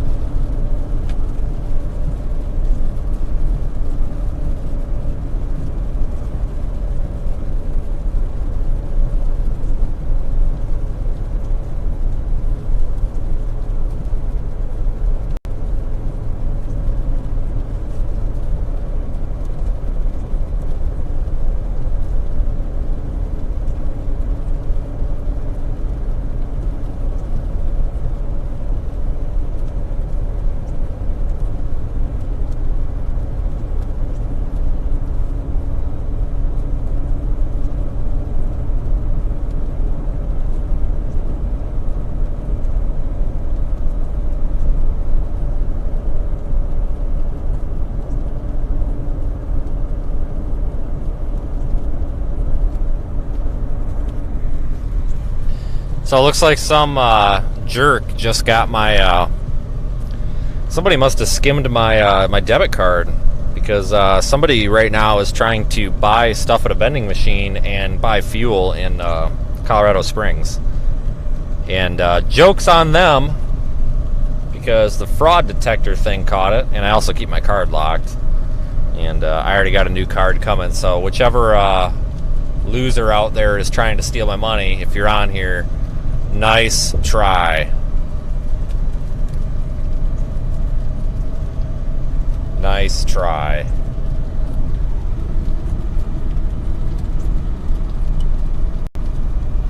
That's why I keep that locked, so I can, I lock the card when I'm not using it, and it's really a pain in the rear end to constantly be locking and unlocking it every time I would try to purchase something, because I use my card like 20 times a day because I'm all over the place. But it's a real nice security layer. Then you don't have to worry about stuff like that. Somebody gets your card, yeah, that sucks. But as long as it's locked, if you're, unless they're trying to make that purchase the same second that you are, which is unlikely, it ain't going through. Somebody must have skimmed it somewhere. Interesting. Weird. I usually check that. I pay attention to where, the gas pumps and stuff to make sure they haven't been messed with. But it's possible too that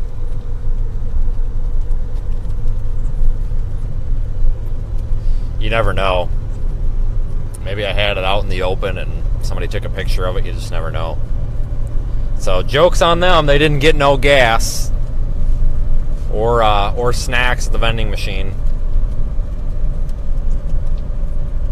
So I hope those losers go hungry for trying to steal my debit card. What a bunch of... I don't know why people do. Like, go get a job. Like, go do something productive. Like, those people shouldn't even go to jail. I think they should honestly just, like, make them do just real crappy jobs, like picking up trash on the side of the highway for, like, 10 years straight. Like, I hate people like that. Like, come on, get a life. Yeah, they tried to get something at Ice and Easy vending machine for $4. And the bank said, no way. Then they tried to spend $175 getting fuel at the Walmart gas station there in Colorado Springs, and yeah, that got canceled as well. Joke's on them.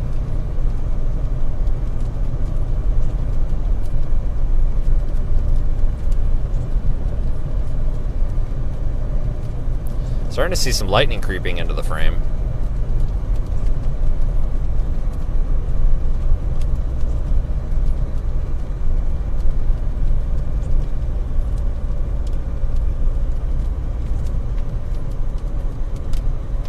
No, it's just 175 because that's what a lot of those Walmart gas stations make the debit for. It's the pre-authorization. If you don't run it as credit, you just stick your card in there. Like 175 seems to be pretty common for like Love's, Pilot, the Murphys, the Walmarts.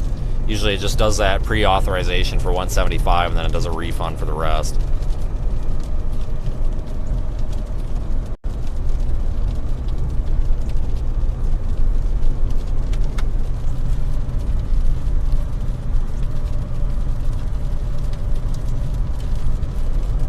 Lightning storm now happening. Transitioning to a lightning mode, which is pretty cool.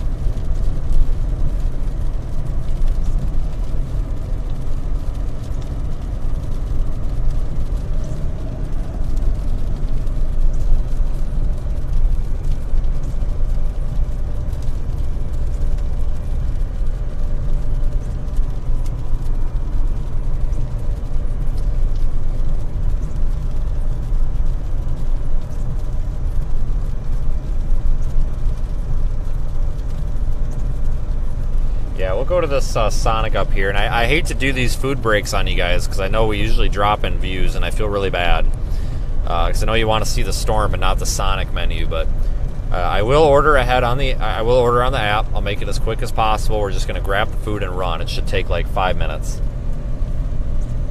I just have to make sure that I can have some sort of dinner here because it's going to be getting late, and a lot of these McDonald's are going to be closed up, and that's going to put me in a bad mood if I can't get something. Sonic, 34 miles away. No, it's not. It's right up the road. There it is, 1.4 miles away. Now that sounds a little bit better. Continue on Kansas 7 South for 1.5 miles. Yeah, the Sonic hot dogs are pretty good. I don't know what I'm going to get. I usually get those breakfast sandwiches. You know, it's the sandwich. It's got the scrambled egg or whatever, and the piece of sausage on it with the cheese. That's actually really good. But I can't really eat that in the car because I'll drop it. There's the potential that I could drop it and have sandwich all over the car, especially while live streaming. That would suck, so I probably won't get that. But I'm not really a big fan of the Sonic cheeseburgers, but I like the rest of the food, especially their breakfast stuff. And I try to stay away from fast food when possible. Really, the only times I eat it is when we're on stream here, when I don't have time. But I tell you what, for the price, you can't beat it. You got to get the tater tots, though. Somebody was giving me hell the other night saying I need to get fries. Somebody told me to try the onion rings. I have not tried Sonic onion rings. Maybe we'll go exotic and try that tonight. But I feel like you cannot go wrong with the tater tots. Especially when they're feeling generous and they just dump like 10 handfuls in the bag. Like, they put the little container in there and then they just like load the entire bag full of tater tots, like when it's toward the end of the day. Those people usually get a tip.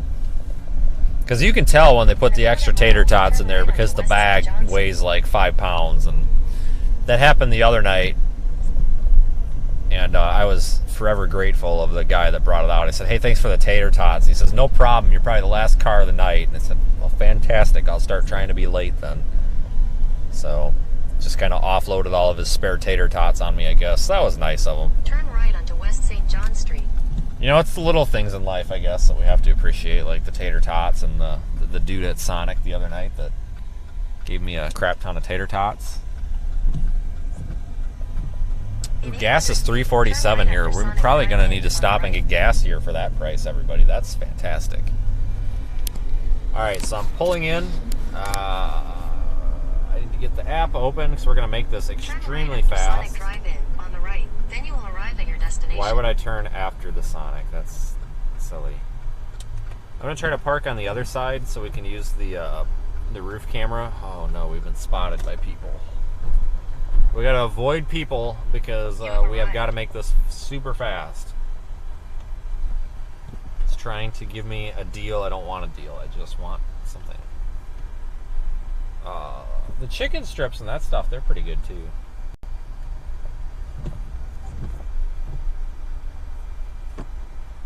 We'll go rear facing so we get a bit of a view. Thanks, Len, for the super chat. I think you have funded our trips to Sonic for at least the next couple of runs here. The grilled cheeses from here are pretty good too. Alright, I'm going to get a hot dog. I'm going to remove the relish, the mustard, the ketchup, and the diced onions because that's gross. I'll do this as a combo. Fries. I'm going to try the onion rings. If I'm disappointed in them, I'm going to be really sad. And you got to do the ocean water because I don't know what that is, but it tastes pretty good. And it's not like nasty, weird pop, so we'll try that. But I do like the grilled cheese. A lot of people are giving me hell for that because they're like, oh, it's just a piece of melted cheese on a piece of bread. And I'm like, yeah, that's exactly what a grilled cheese is. Duh. And I think they're pretty good. They're cheap enough, even though there's not much to them. But I love grilled cheese sandwiches. There's a lot of stuff that I don't like, but I do like grilled cheese.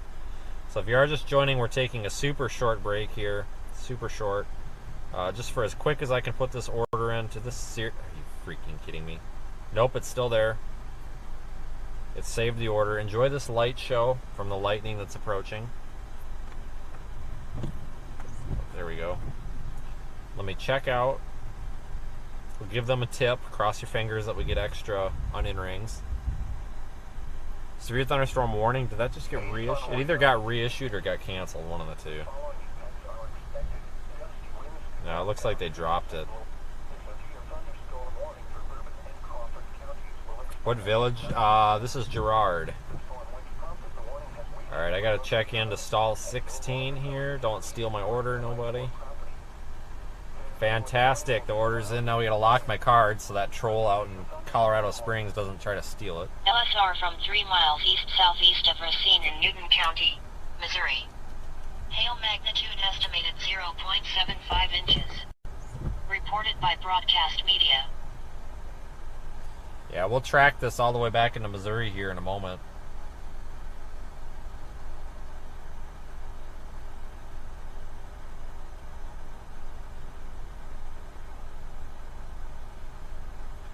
I think that's what we'll do. Like, when we get 100,000 subscribers, maybe we'll, like, raffle off a gift card to Sonic or something. I don't know.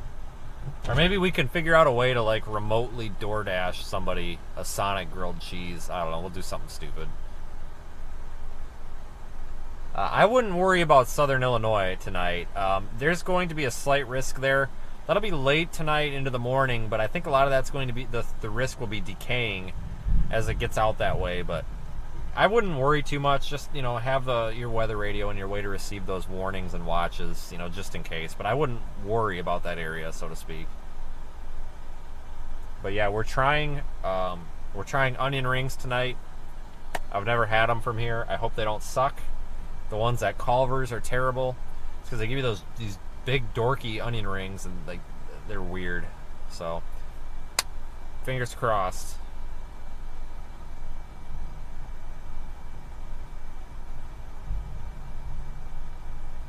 Yeah, I try to include a tip for these guys. I mean, I get it. It's not. I mean, in a way, it is just as the same as, you know, running orders around in a restaurant, because, you know, these people are running outside and all sorts of stuff. So, but that's kind of the nice thing about here, though. I feel like the food, at least the dinners that I usually get, are reasonably priced enough that, you know, you put the tip on there and it's still cheaper than McDonald's. Yeah, we could do a member plaque. I wish that I had a way to figure out who the 100,000 subscriber is. But I don't know. We'll do something, folks. We'll do some sort of a giveaway of something. I know our friend Daniel at the end of the season, he gives out something from his car that is either broken or burnt out. Like, he gave away a light bulb and a circuit board for his Baron receiver. He's done a lot of giveaways and stuff like that, so maybe we'll do something like that. We'll steal his idea. I did save a nail that I pulled out of my tire a couple of weeks ago. Maybe we could give the nail to somebody as a prize. I don't know. Can I show the menu? Yeah, sure. Sure. Hold on, let me use my phone, though, because I don't know, just in case anybody's time-lapsing. I don't want to override the time lapse.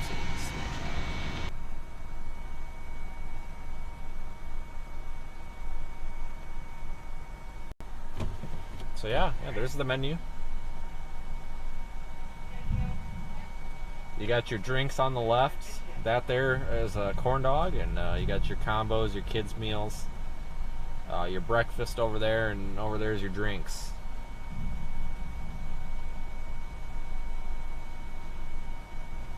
Hopefully that answers your question.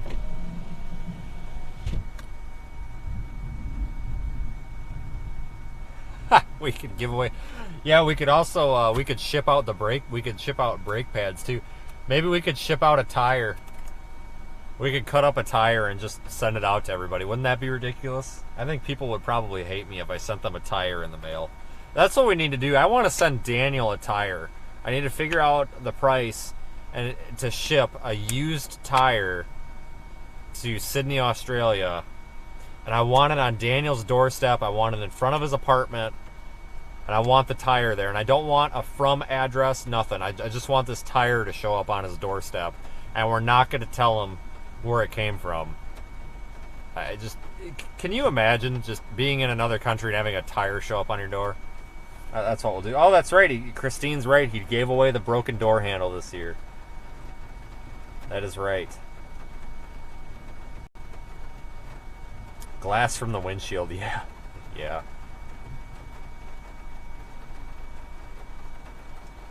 We could give away a bag of glass. My luck, somebody would end up cutting themselves and try to sue me for liability. That, maybe I'll do something. Well, that's what we're going to do. I'm going to ship somebody just a tire. I don't know who it's going to be, but I'm just going to send somebody a tire. FedEx them a tire. Just send it to somebody you don't even know. Just pick a random address off of Google Maps and FedEx them a used tire. But yeah, I've got all sorts of stuff. We've got parts from this car, U-joint, brake pads. I got the water pump from the car, which we are going to still fix the car, but I've got the old water pump that we can yank off of there, or that we can just, that got yanked off of there that we could mail out. Hail magnitude estimated 1.00. I kind of want to keep that though, because that gave us so many problems. Reported by emergency manager. Additional information. Dirty socks? Hail reported west of the Osho along Highway 86 in Newton No, I'll County. pass on that, but I do throw away a lot of socks. Like, when my socks get kind of not very nice, I just throw them away.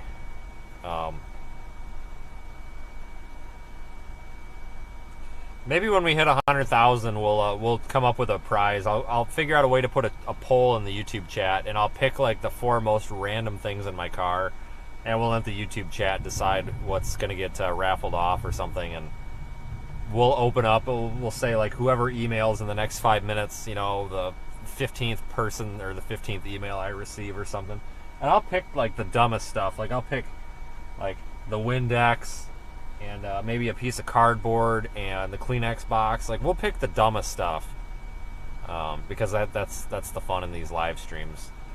Folks, I am really getting nervous here. This line is about to get us, and we're about to get dumped on, and still waiting on this order.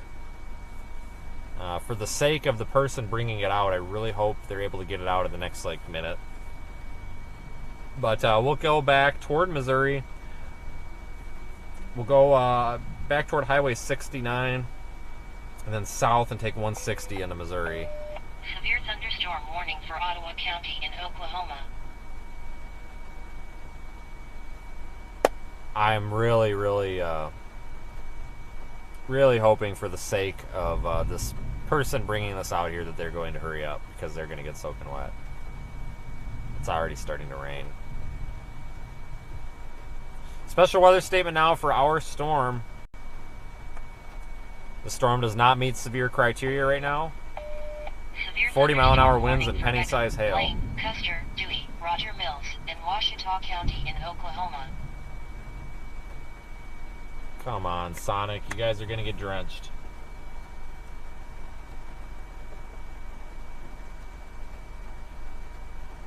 Yeah, when we get the lightning flash, the camera thinks it's something with the image stabilization setting. It thinks the camera's moving, so it tries to stabilize it.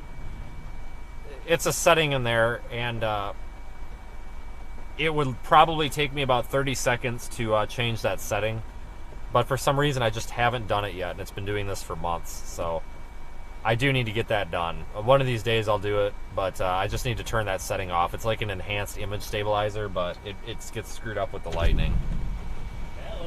Howdy. How are you today? All right, how are you? I'm doing well. I'm a little excited and a little scared for the storm. We'll see how Yeah, you're gonna get really wet, so I feel bad for you if you're out for too much. But I'm hoping that after it starts, no one will come in the sun. And I get an easy name. I understand that. So this for Vince. Yep. Vince, can I get your receipts? No, you can throw them away. Have a good night, man.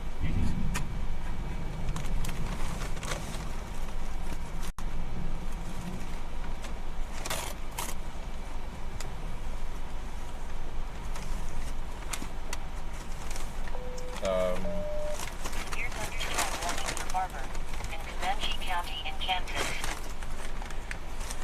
Okay, we got it. We're good. Okay, so I got the wrong order. everybody, I got the wrong order, but I just don't have time to switch it out. Just realized it was wrong. I don't know what this sandwich is, but it's probably something I can't stand to eat. But they got the hot dog and the onion rings right. That's okay. We're good. Severe thunderstorm warning for Berry. It's mostly right. Newton County, I'll take Missouri. mostly right, especially right now. And like that kid said, he hopes nobody comes to Sonic the rest of the night, so I'm not going to go back there and make him remake it, because like I said, it's 90% correct. And that's pretty close. It's good enough for the government. It's good enough for me. Probably should stop and get fuel, but we'll put that off, because why do right now what we can put off until later?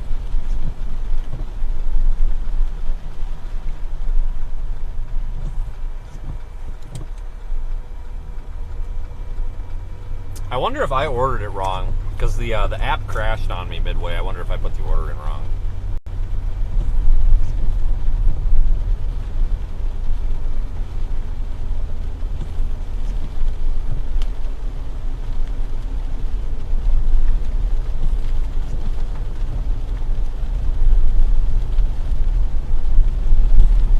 Oops, probably turn my headlights on.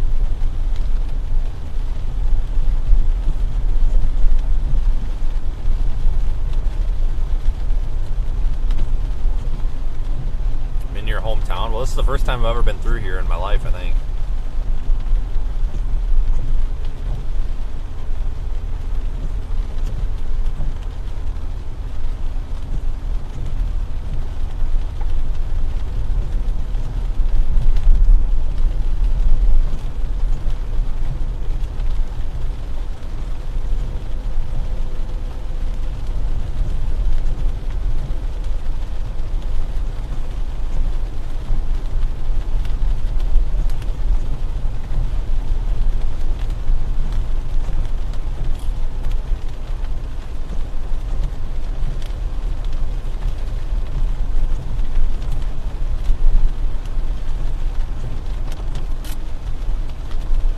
Yeah, the hot dog came plain, so that's good. So that makes me think that I accidentally ordered a sandwich or something. I don't know.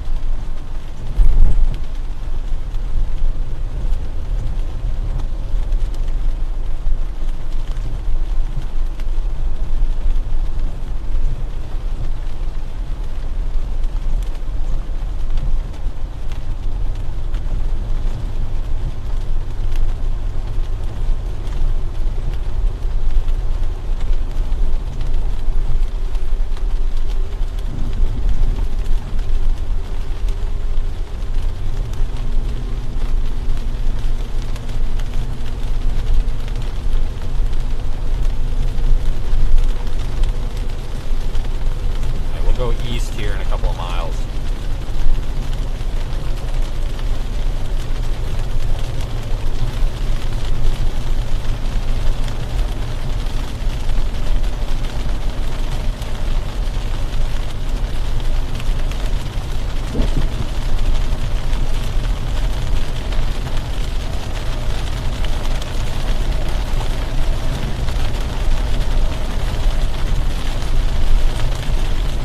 It is really raining out here.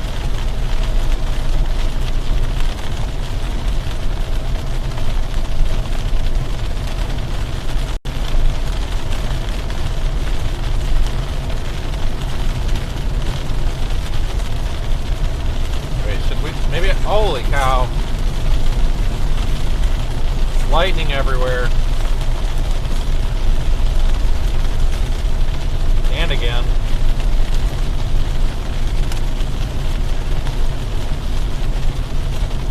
And again.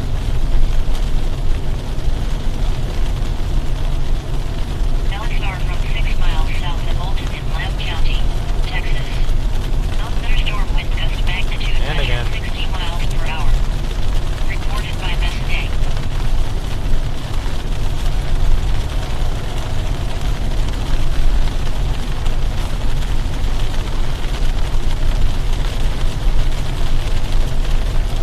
Yep, lightning is definitely picking up.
out here.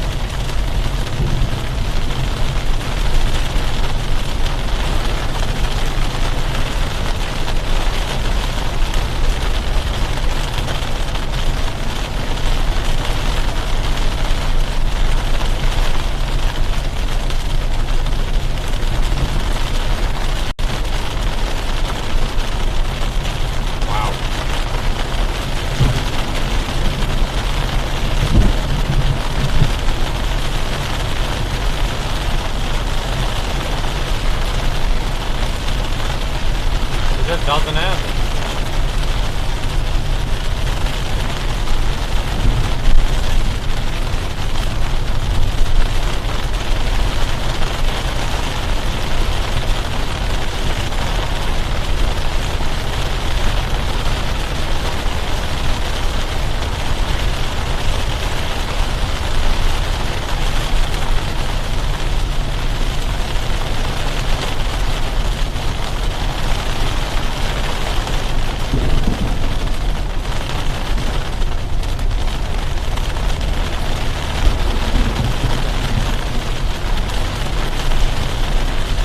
Oh my god. That was close. That was so bright I couldn't see. Gotta be kidding me.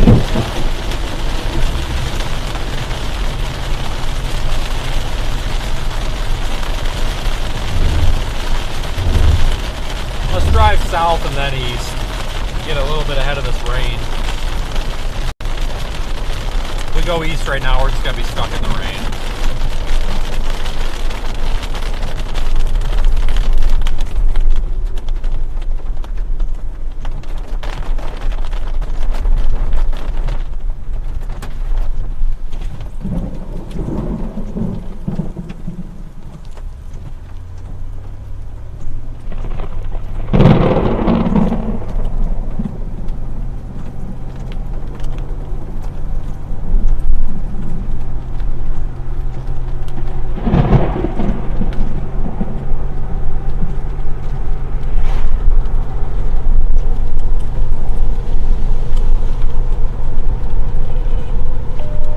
Severe thunderstorm warning for Berry and Lawrence County in Missouri. Very intense lightning.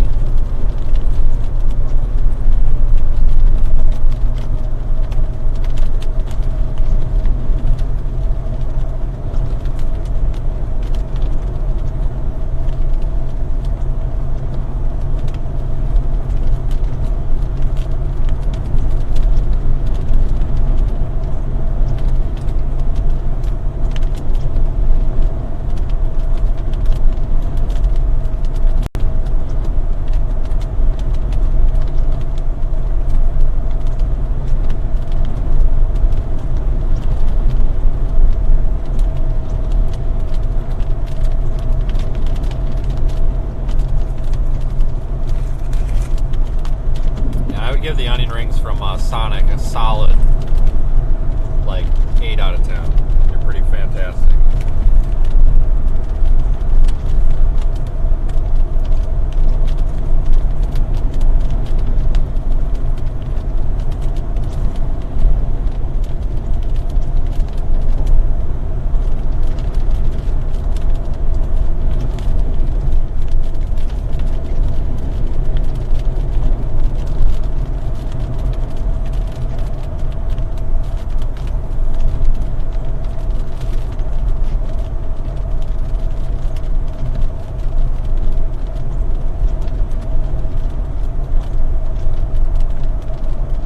Make out a little bit of storm structure there with the lightning.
bunch more storms down there southwest of Springfield, which was kind of expected. And a severe storm southwest of Joplin, so maybe we'll head east over there to Highway 69, up here at 4 whatever, Highway 4 something, and then we'll then we'll head south on 69 and maybe try to catch that that round coming out of Miami, Oklahoma.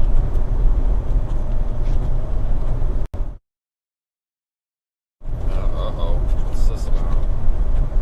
Hello?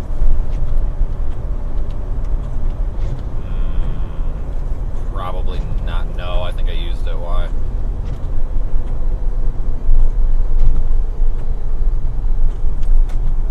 Out of what? The cooler up. Okay, so hold on. He's gonna need to buy a cooler.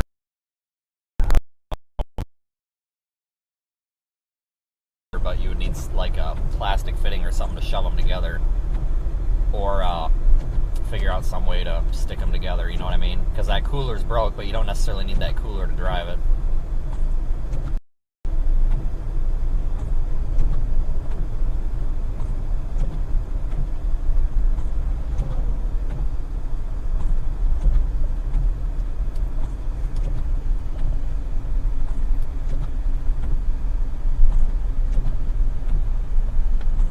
Well, how bad's it dumping? Like a trickle or a... Yeah, I wouldn't want him to burn that up. You got any... There's a gas station down here if you wanted to buy some spare fluid. Right here.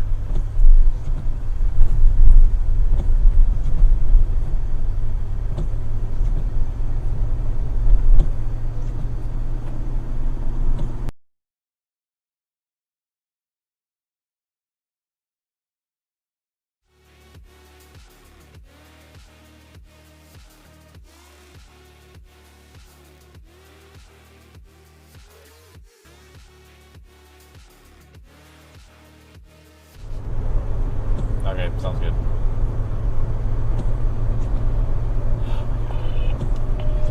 Severe thunderstorm warning for Newton County in Missouri. Or why answer the phone some days? Severe thunderstorm warning for Barber and Comanche County in Kansas.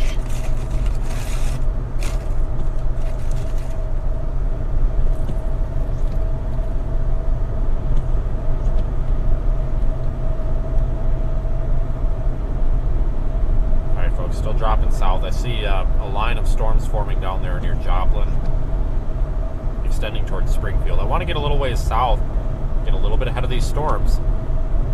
Maybe find a nice spot to sit and watch some lightning for a few minutes.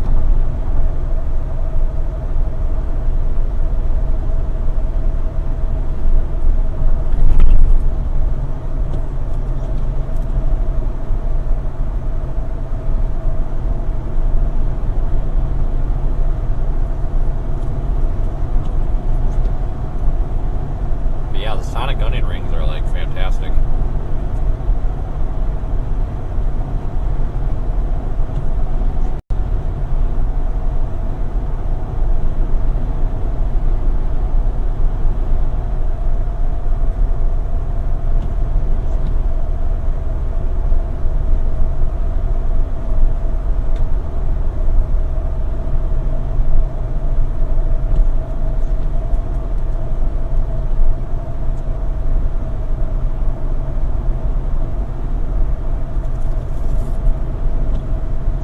Bit of storm structure back there too.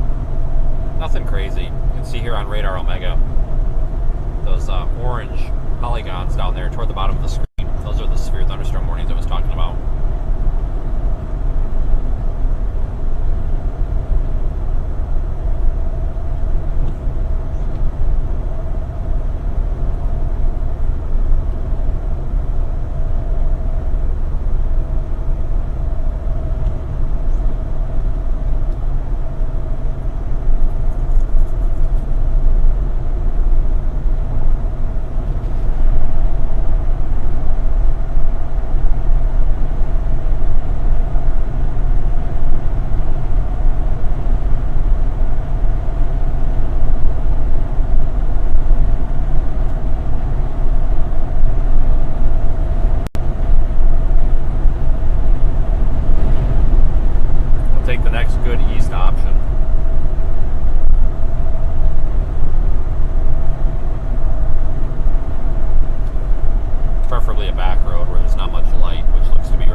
just on stream right now, but we've got a really bad connection. Constant lightning.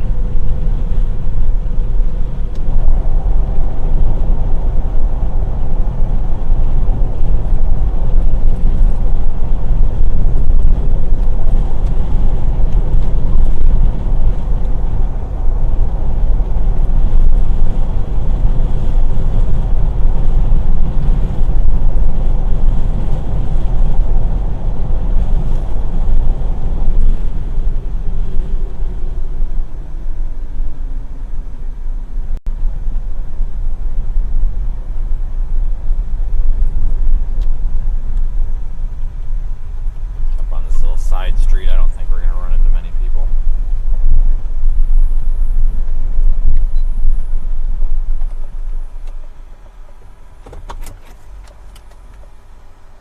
Hold on.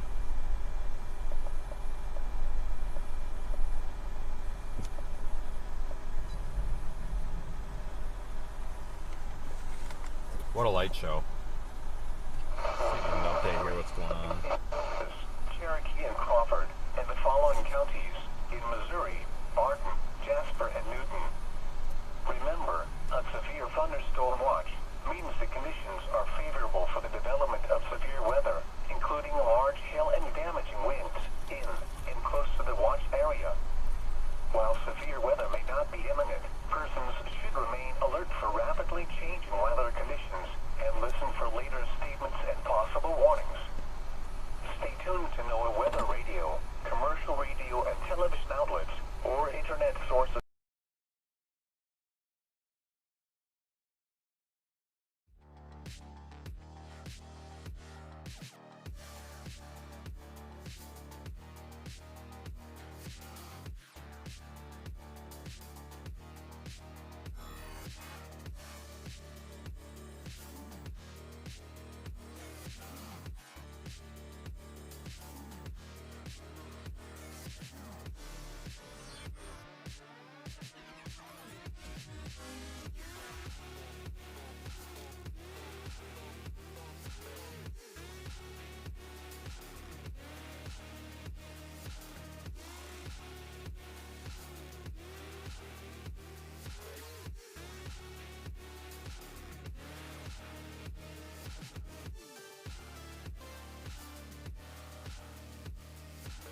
everybody. Persons should remain alert for rapidly changing weather conditions and listen for leaders' statements and possible warnings. Stay tuned to NOAA Weather Radio, How's it going? commercial radio and television outlets, or internet sources There for we the go. latest severe weather. I hit a button that I didn't mean to hit. Severe thunderstorm watch number 641 at 9 p.m. Sorry, everybody. 40 p.m. Okay, it's working. Daylight time. Yeah, I ended up Daylight time. hitting a button I didn't want to hit, and it turned everything off, so I apologize. We'll enjoy the light show here for a few minutes. Missouri, Barton, Jasper, and Newton. The National Weather Service in Springfield has issued a severe thunderstorm warning for eastern Newton County, northwestern Perry County, southwestern Lawrence County until 9:45 p.m. Central Daylight Time. At 9 p.m. Central Daylight Time, a severe thunderstorm was located near Neosho, moving northeast. Yeah, we're just watching off to the north, Expected to enjoying our little light show. power wind gusts and quarter-size hail. This is a radar-indicated threat. The following effects We'll sit here for a little while and then we'll move. There's constant thunder off in the distance. It's really quiet though.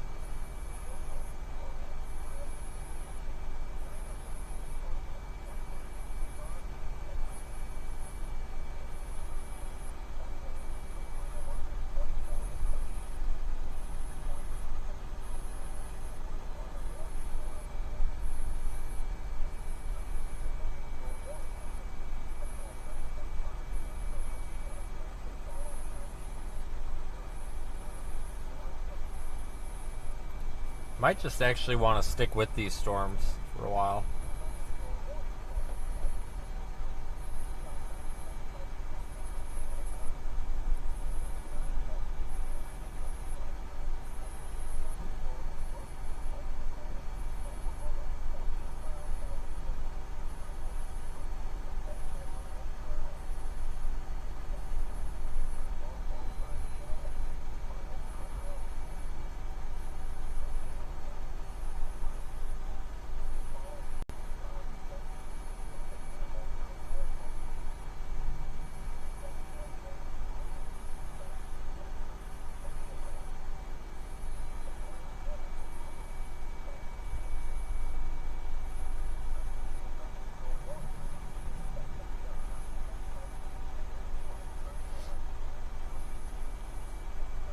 Hello.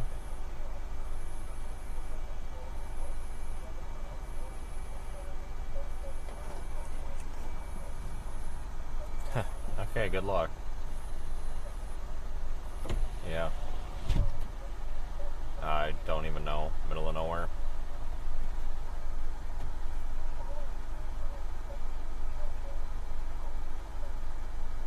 Alright, good luck. Yep. There's a oncoming car. They're probably gonna stop and photobomb our shot. I was hoping there wouldn't be any traffic out here.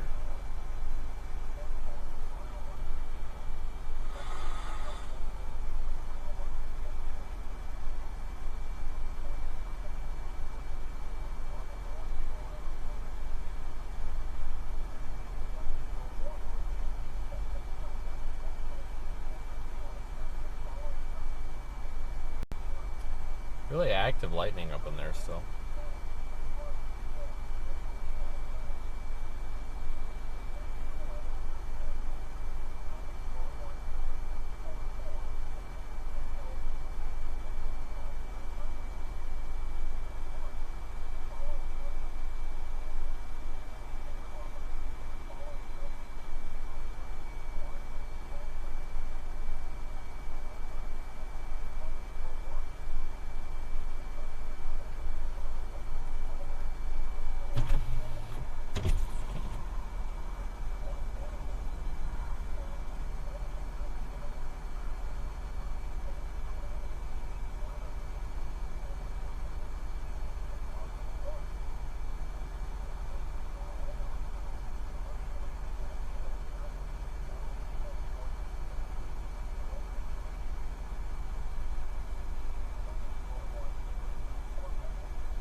Alright everybody, we're just kind of hanging out here watching the lightning show.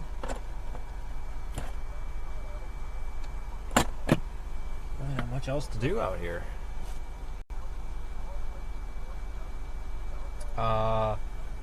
We're somewhere south of, let's see here. We're just northeast of Columbus, Kansas. Overall, we're generally northwest of Joplin by about 30 miles or so.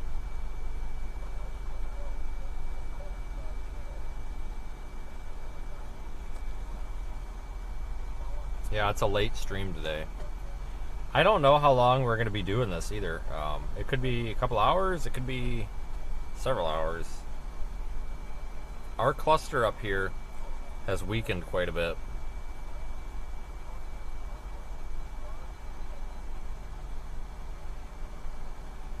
Big, messy cluster extending from Miami and Veneta, Oklahoma, up towards Springfield, Missouri right now, but it's a mess.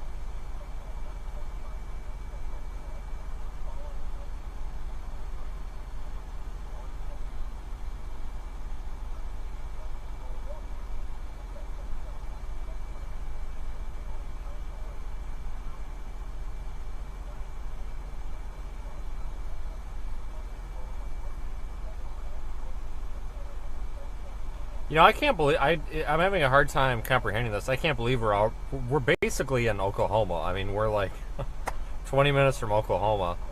You know, these places look really far on a map, but they're really not. I mean, I woke up in Wisconsin this morning at 4 a.m.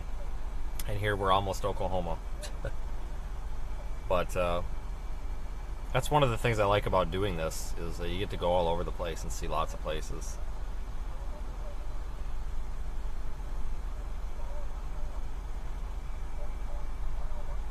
Thanks everyone for joining.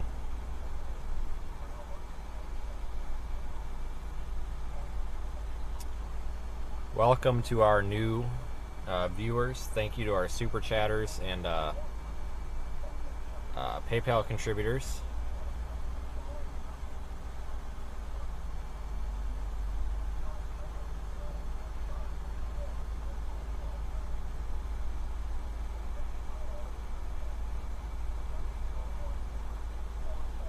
We'll probably get moving here shortly. Our lightning show is kind of winding down. We'll probably want to head.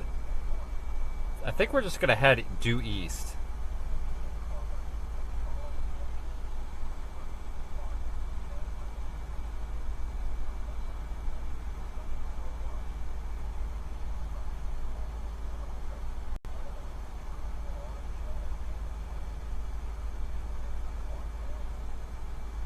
Alright folks, let's do that. Let's head a little bit east so we can stay up with these storms. Let me get Google Maps out.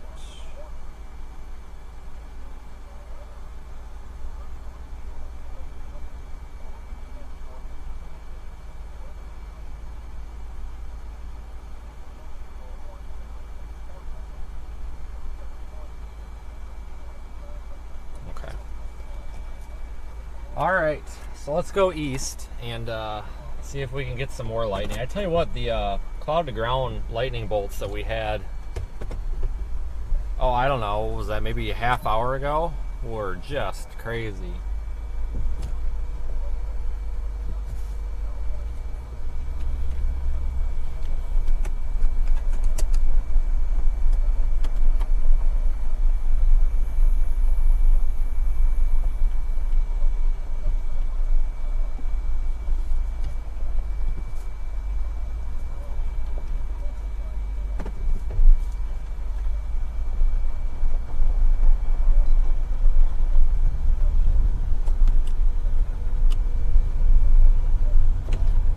Gotta move east to keep up with this thing. I want to thank everybody for jumping in. It's been an interesting day. We probably would have had a more intense severe weather threat had the morning showers and storms moved out of this area sooner. They kind of kept some of that instability down. But I do believe that there will be a severe weather risk all the way across that enhanced risk for the rest of the night. We're not done yet. I'm going to follow this storm for a little while, at least follow it into Missouri.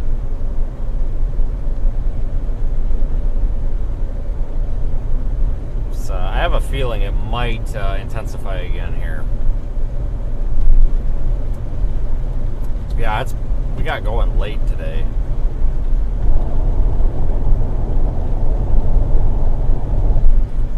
Most of this event is going to be overnight.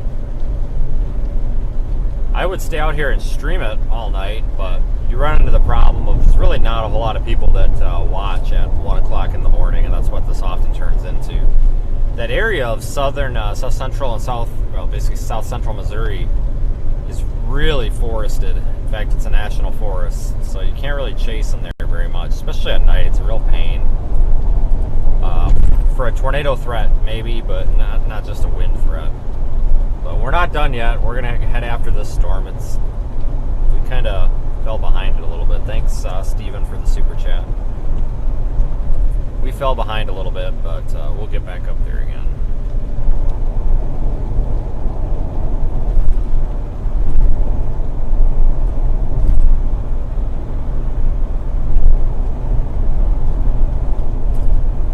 Was that a cow? What the hell? Did you guys... No, you didn't, because you're on the rear. I think there was just a very large cow standing in the ditch, I think. Go back and make sure it's not hurt or something here real quick. It was either a very large cow or a large tank. Like a fuel tank? I don't know, but I kind of want to go look now. What the hell, man? I think I see eyes up there. There's no way that's a cow. There's something reflecting. Are you freaking kidding me? Is that what is that? That's a freaking cow. What the hell are you doing? Hey. What are you doing?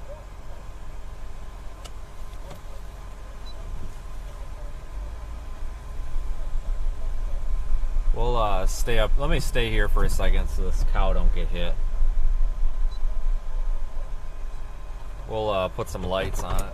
There's a car coming. I think it's going back up to wherever its home is. There's a car coming. We'll just wait a minute and make sure nobody hits this cow. It's just a little one, too.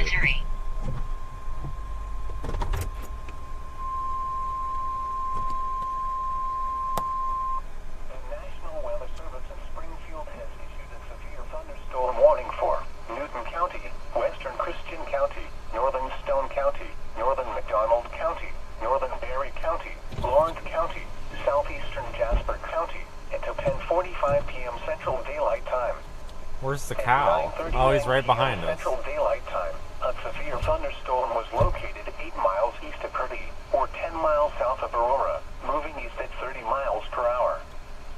This replaces the previous severe thunderstorm warnings expiring at 9:45 p.m. Central Daylight Time.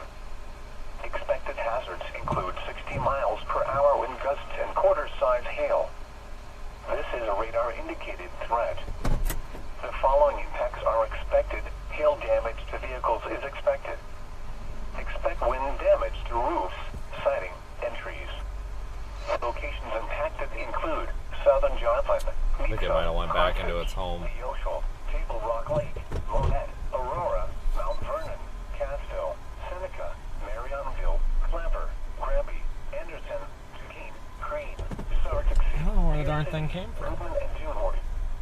This includes the following. See, there's always stupid stuff in the middle of the night. 44 between mile marker 0 and 58. I think its home here is on the left of the road. Between mile markers 9 and 41. Damn cow. There he is, right there. Interior room on the lowest floor of a building.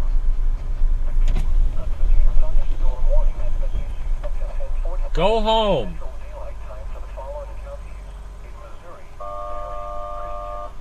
Thank you. Stay there. You get run over, dumbass. It just walks right back. There's a little electric fence, hot wire running across there, and it just walks back into it. Okay, well, that crisis has been averted.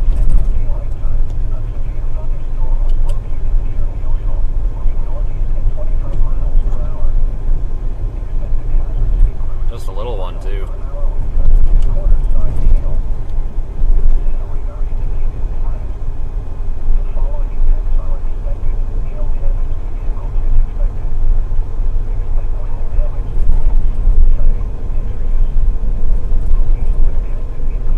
Their electric fence must be down. It popped back under the fence and joined the rest of its buddies. There's a deer over there.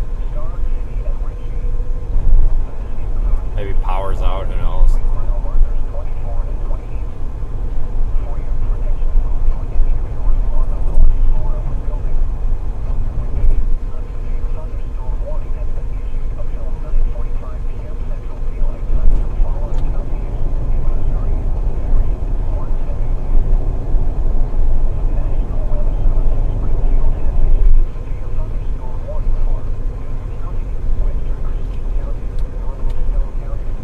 Yeah, I thought that was a cow in the ditch. I'm like, there's no way.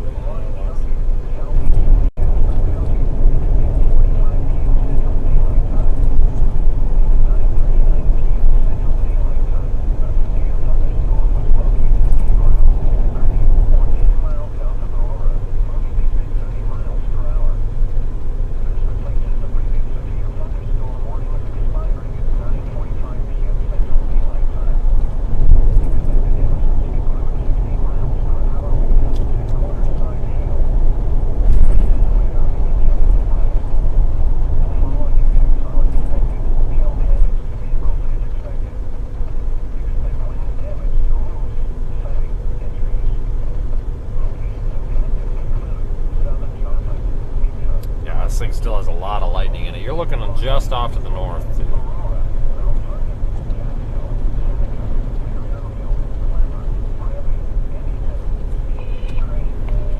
Severe thunderstorm warning for Blaine, Caddo, Custer, Dewey, Kingfisher, and Washita County in Oklahoma.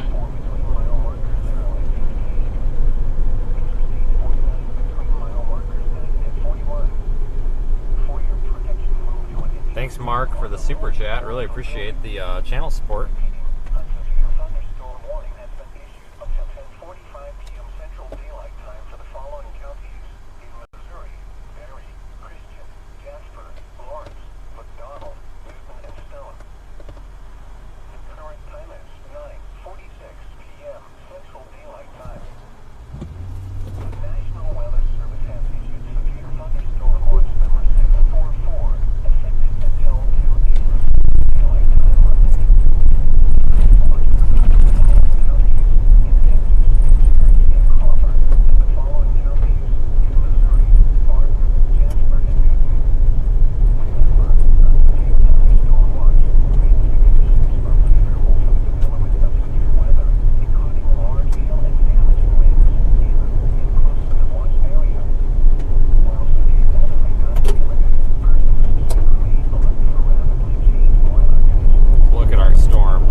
northwest of Joplin.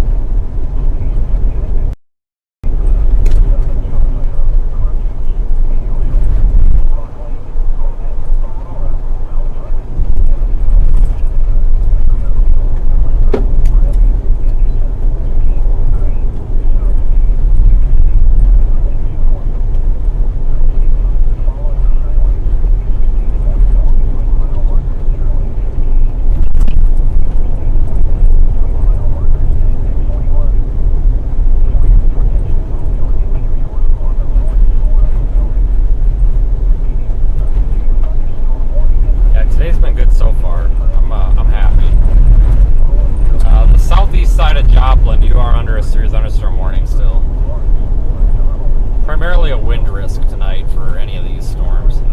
You know, big hail is possible. The tornado risk is pretty low.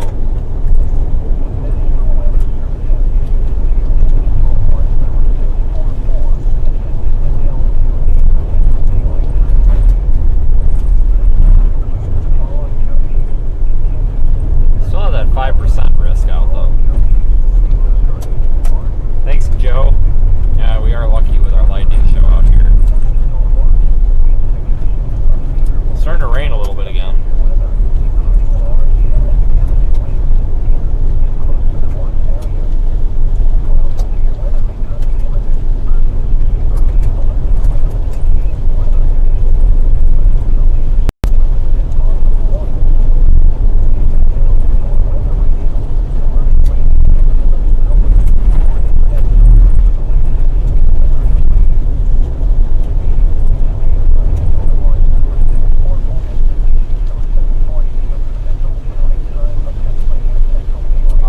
That lightning strike.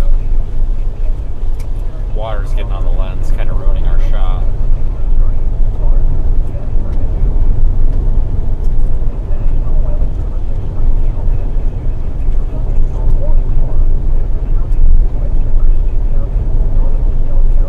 LSR from 7 miles west of Hinton in Caddo County, Oklahoma.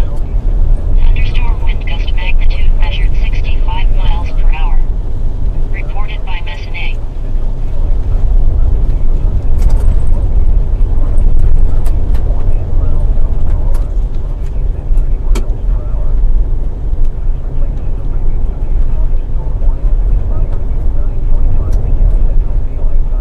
Kind of a nice drive out here. Just about to cross back into Missouri.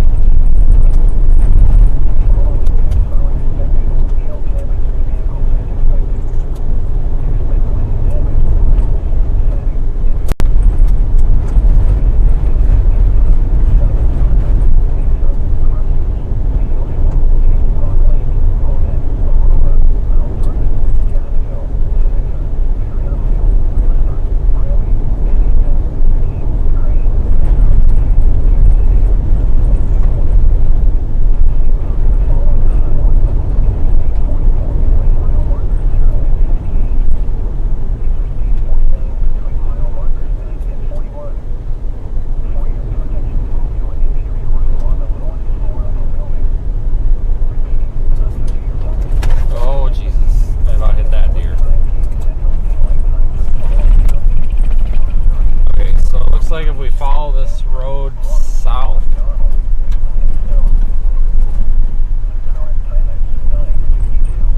and then it turns left, and then we're in Missouri. Looks like Asbury is the town that we're coming into, Missouri.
was gonna be in for it today.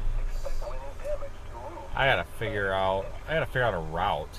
A strong thunderstorm will impact south central Barr and central Jasper counties at 10:30 p.m. Central Daylight Time.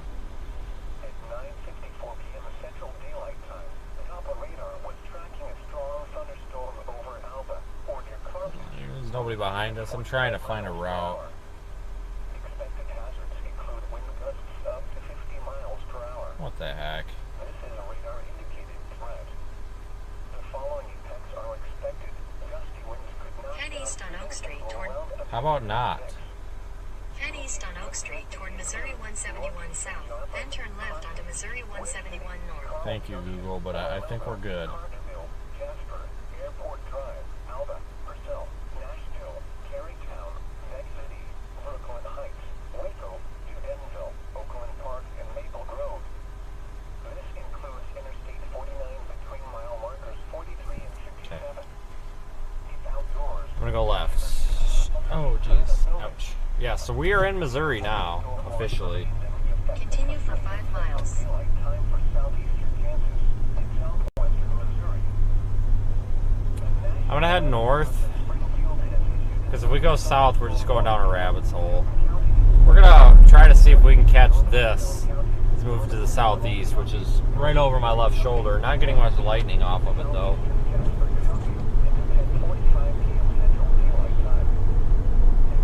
Just kind of casually encounter it here as we go north.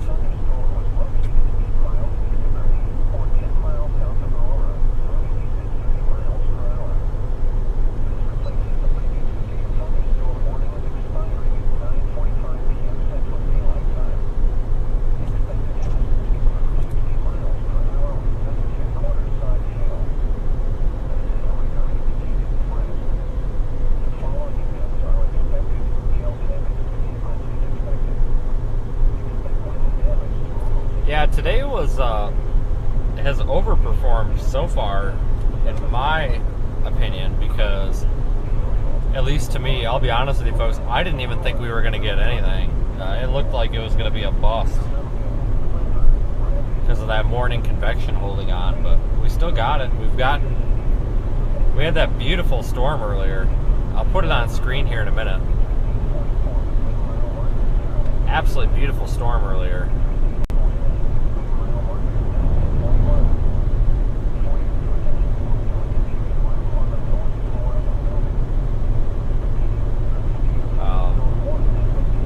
That really made the day worth it, in my opinion.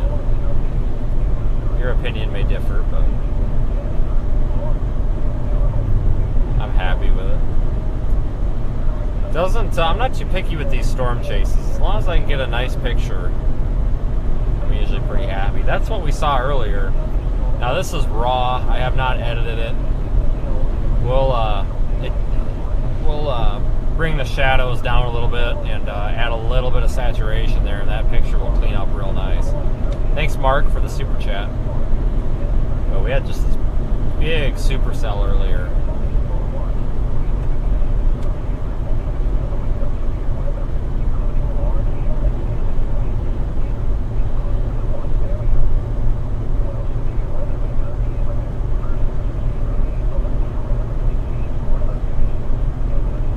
Now we're getting some lightning.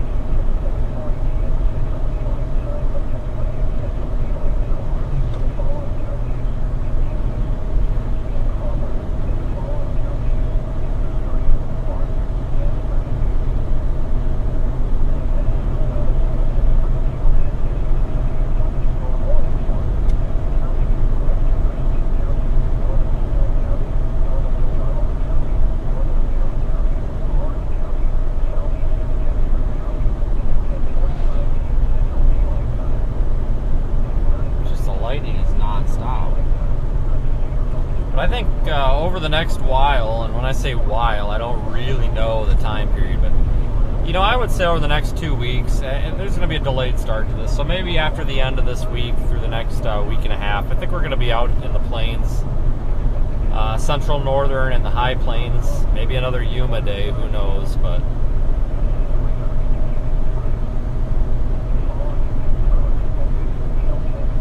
I think we're going to get into that pattern of having some cyclical bouts of severe weather. Still monitoring those tropical development risks in the Atlantic and watching for a possible area of interest to form maybe at any time in the Gulf, in or near the Gulf, just because of the weather pattern that we're in. But I'm not super excited on that potential right now. I think it's a little bit premature before we start expecting anything. Certainly nothing to worry about.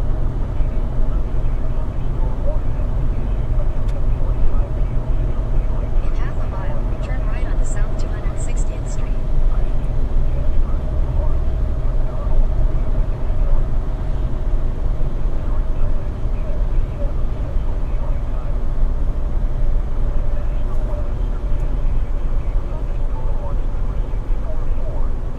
Turn right onto South 260th Street. A flash flood warning has been issued for Berry, Lawrence, and Newton County in Missouri. Yeah, they are flash flood warning that Joplin storm. Continue on Radar South indicated right 260th now, Street so for we'll 9 go miles. ahead and be okay passing Welcome that. to Kansas. Springfield has issued a flash flood warning for northwestern Berry County, southern Lawrence County, Newton County, until 4 a.m. Central Daylight Time. At 10 p.m. Central Daylight Time, Doppler radar indicated thunderstorms producing heavy rain across the Warren area. Between 1 and 3 inches of rain have fallen. The expected rainfall rate is 1 to 2 inches in 1 hour. Additional rainfall amounts of 1 to 2 inches are possible in the Warren area. Flash flooding is ongoing or expected to begin shortly. Expected hazards include flash flooding caused by thunderstorms. Source: radar. The following impacts are expected: flash flooding of small creeks and streams, urban areas, highways, streets and underpasses, as well as other poor drainage and low-lying areas. Some locations that will experience flash flooding include Neosho, Monette, Aurora, Mount Vernon, Seneca, Marionville, Granby, Deer City, Diamond, Verona, Loma Linda, Stock City, Teutonia, Pioneer, Howtown, Freestadt, Whitworth, Stark City, Ritchie, Hobart, Chesapeake, and Racine. This includes the following low water crossings: Turnback Creek at County Road 2100, High School Bridge at McCourt Street, Hickory Creek at Kohler Road, Buffalo Creek at Finch Drive, North Indian Creek at Orchid Drive, Spring River at County Road 2110, and Center Creek at Azalea Drive. Turn around. Don't drown when encountering flooded roads. Many flood deaths currently Severe thunderstorm warning for Craig, Delaware, Nowata, Ottawa, and Rogers County in Oklahoma. Daylight time Monday for the following counties: in Missouri, Berry, Lawrence, and Newton.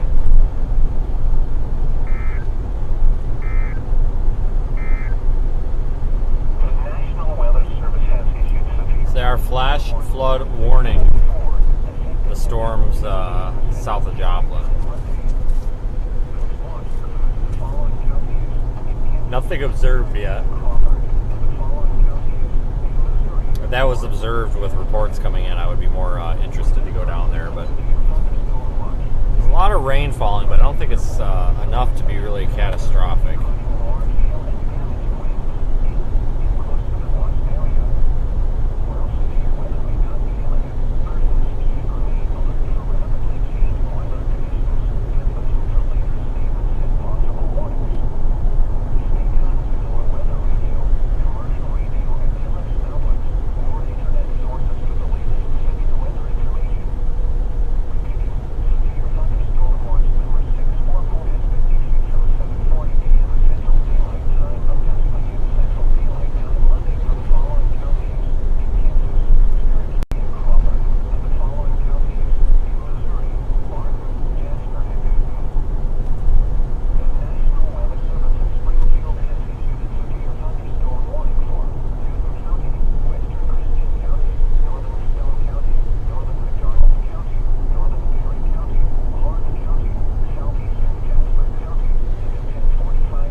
so far, considering I didn't even know if we would be doing a stream or not.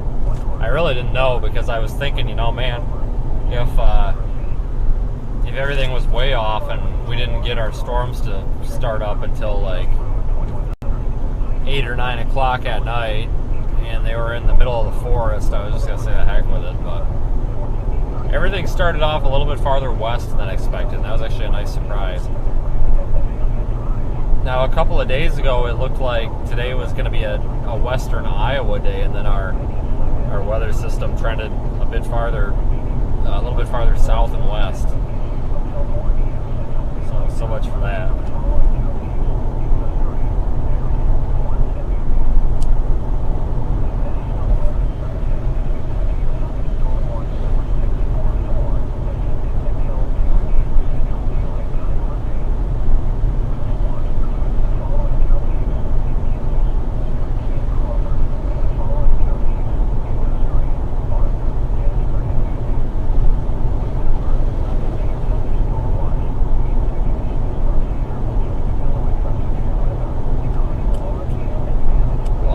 Spin you around, I almost wonder if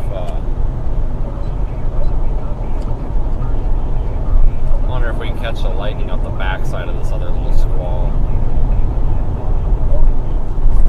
There we go. Check that out.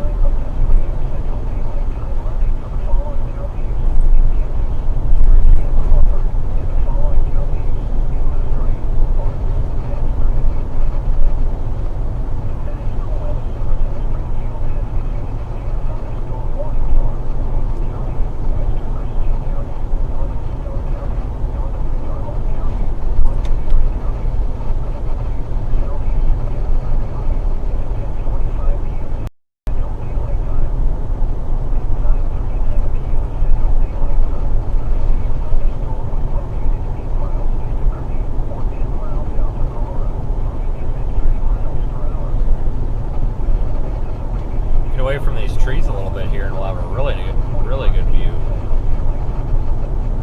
A lot of lightning activity still.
Hit another deer. Jeez.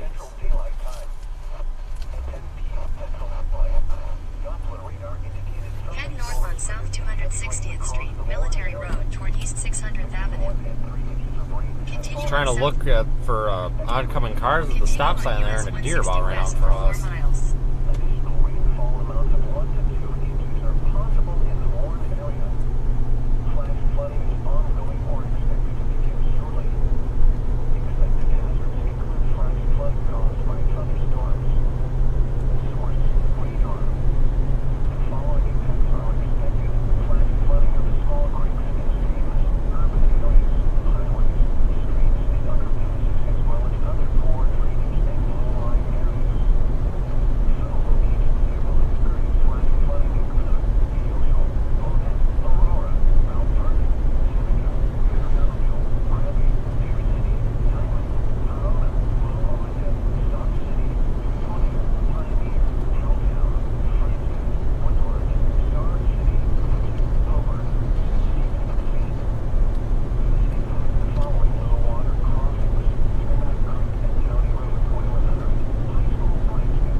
heading west right now to get to Highway 69.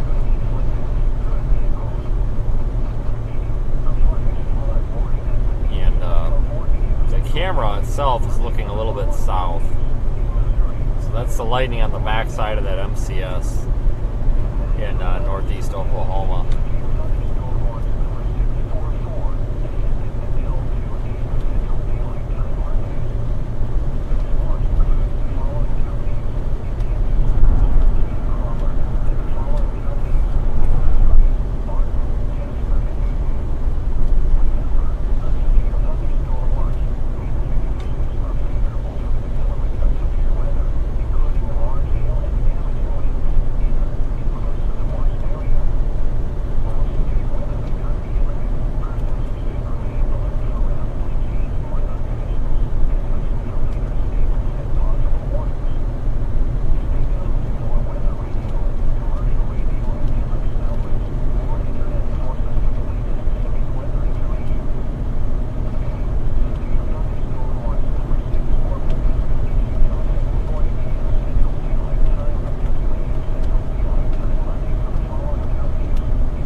Actually really impressed with how much lightning there is. But oftentimes the backs of these MCSs, they will produce quite a bit of lightning.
for Veneta and Miami. Delaware and Ottawa County in Oklahoma.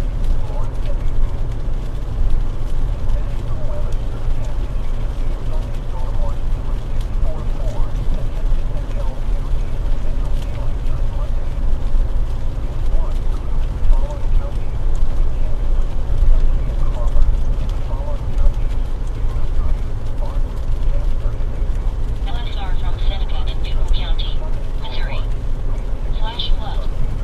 Reported by public. Additional information. Report from the street/road flooding. Street/road closed. Vehicles stranded.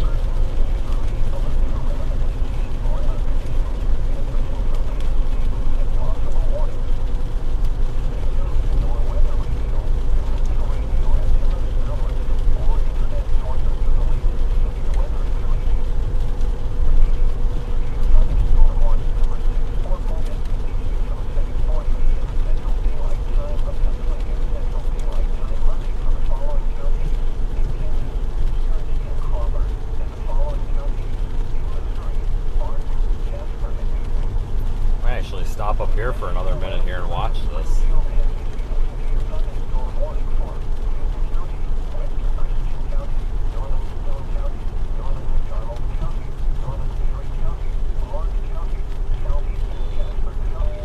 Severe thunderstorm warning for Christian, Stone, and Taney County in Missouri.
This whole cluster going overhead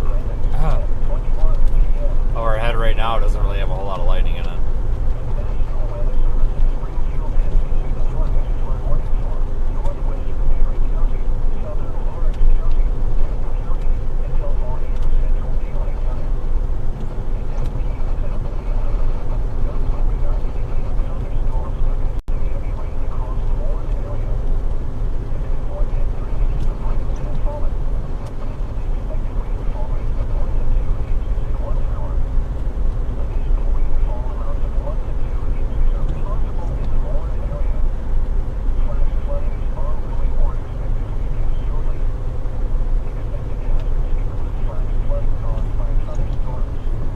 I'm watching those flash flood warnings as I'm driving away from them. I'm not going very quickly because I want to wait and see if we get reports that come in here.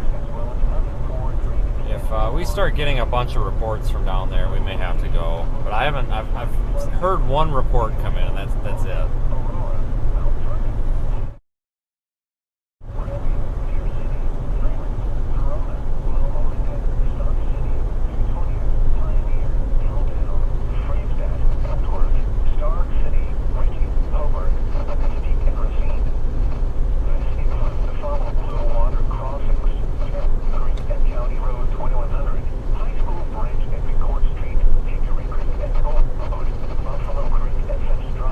North and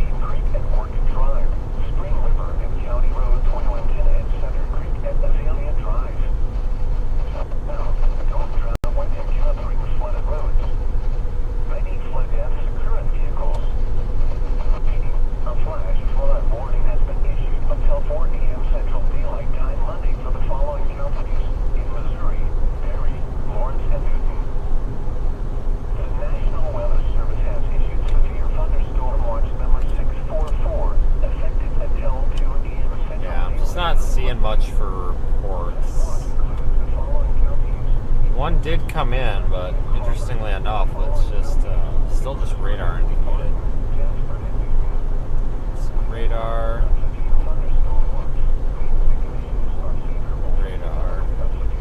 Yeah, if those go observed or turn into flash flood emergencies or anything, that would be a turnaround for us. But I'm actually working my way slowly back north because, like I said on Wednesday, we've got the Minnesota risk, and I need to stop at home and finish a couple of the things I was doing the other day. I didn't have time to get done, so we're just kind of heading north and trying to get a head start on my drive home tomorrow with the lightning show. But I'm not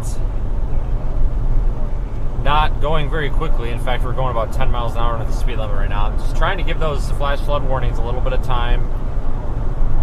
Make sure we don't see reports out of them. Because if we start getting significant reports, now not, if there's 2 or 3 inches of water on the road, yeah, big deal, but if we start hearing about reports of significant problems down there, that would be a big reason to turn around. But I'm not, we've got this training of storms, but it seems like this band of rain showers, it looks like it's starting to propagate a bit to the southeast. So if that thing could just keep moving a little bit, so it's not just training over the same areas, that'll help with the flooding. But watching the rainfall rates here too.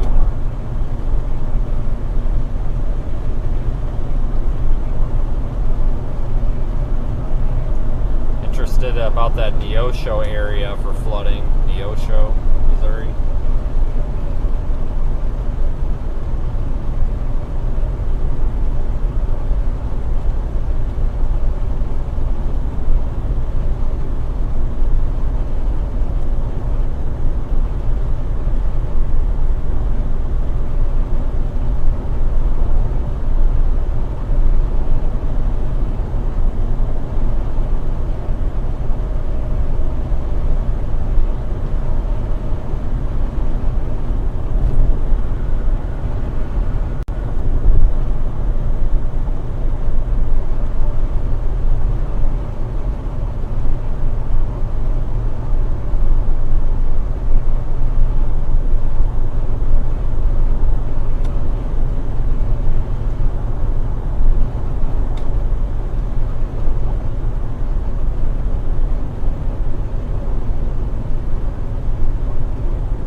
I'm actually getting a little bit worried about the flash flood potential down there.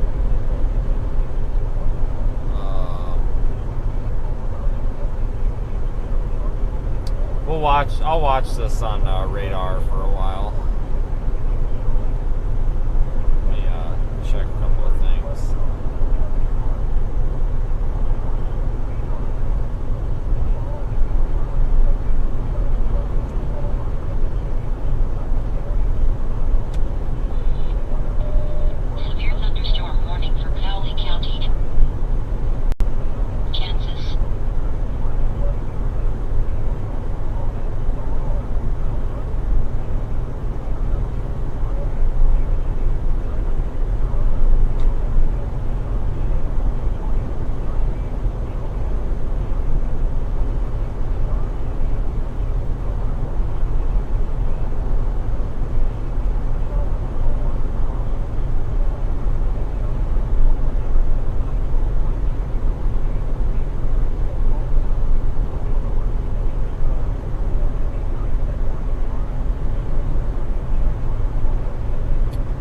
Flooding risk will stay south of Springfield. It looks like well, maybe not. Yeah, Springfield, Missouri, you should probably be somewhat cautious just in case. I think you might miss out on some of it, but looks like some of that training may occur over Springfield. There's a big rain band from like Chelsea, Oklahoma, all the way up to Springfield right now.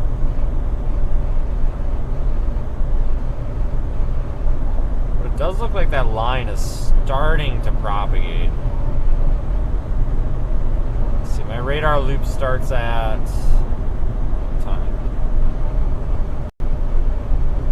I've got a half an hour radar loop, and that line has moved like only about 5 miles, but here's the deal, folks. At least it's moving. It is propagating some, so hopefully it doesn't turn into a big deal.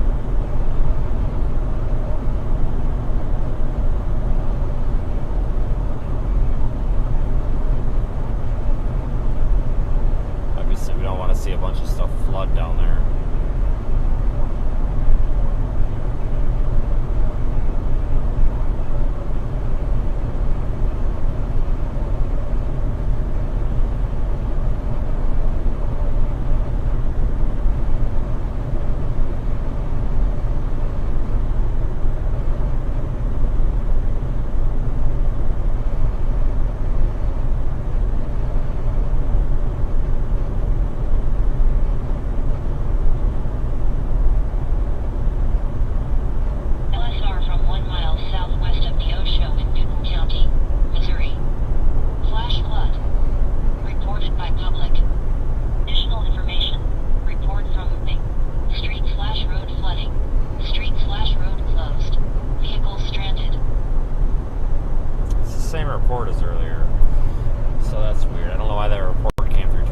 One report down there of roads closed southwest side of Neosho, Missouri. That report came through twice, but that was the same report. The public reporting some road closures in town there due to floods. Not seeing any other reports yet.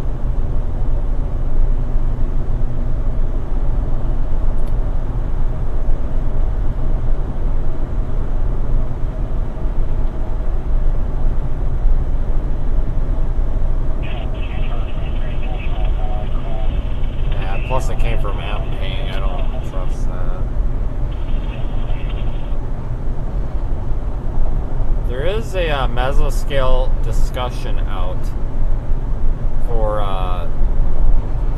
Oklahoma City all the way up through Tulsa. Training and intense moisture flux pose a line of 3 to 5 inches.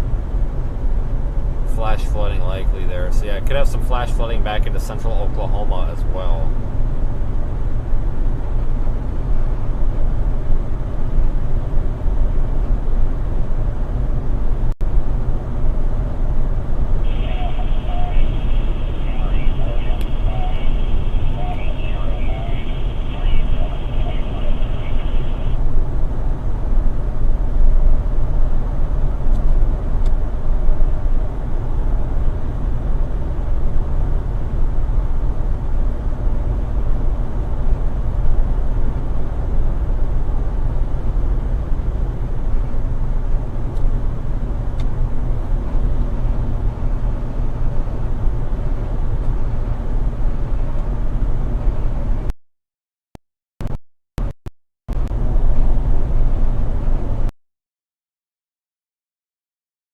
Moving a little bit, which is good. That's what we want to see. That way it's not dumping all that rain on the same spot. I mean, it is still a lot of training there, you know, just these rain bands going over, this one rain band just going over the same area, but at least it's propagating a little bit to the southeast. Over the past half hour, it's probably only moved about 5 miles, but still might be just enough to prevent an absolute nightmare.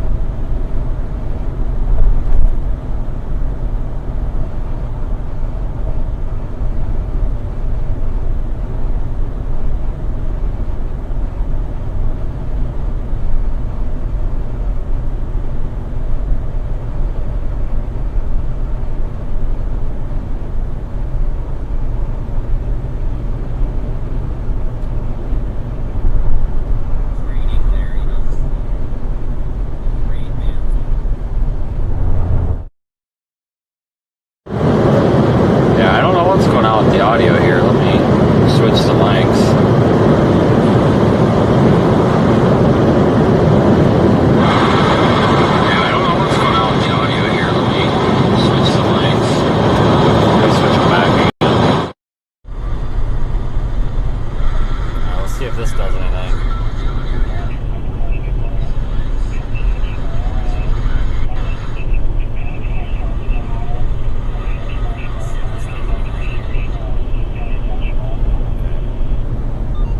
I'm not sure why the audio is getting all weird. Oh well. I'm not sure why the audio is. It's been a mic desynchronized or something. I don't know.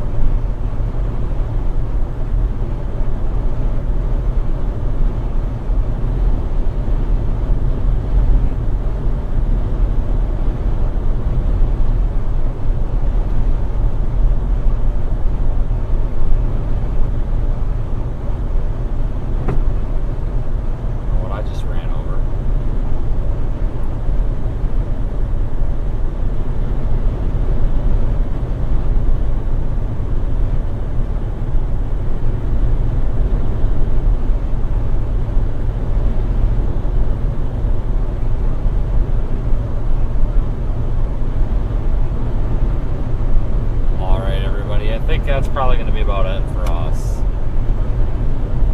I think we had a pretty good day. I think that's probably going to be about it. Just a reminder, if you are new here, you may want to consider subscribing to the channel. I'm trying to get to 100,000 of those. And if you're in the area tonight that could see severe weather, make sure you have some sort of a plan to receive those warnings and watches.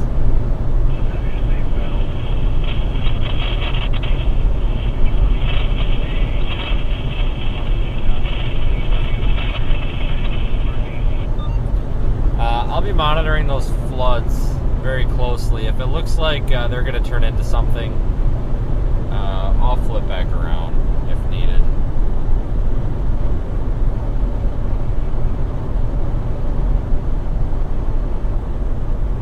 Right now I don't think it's necessary.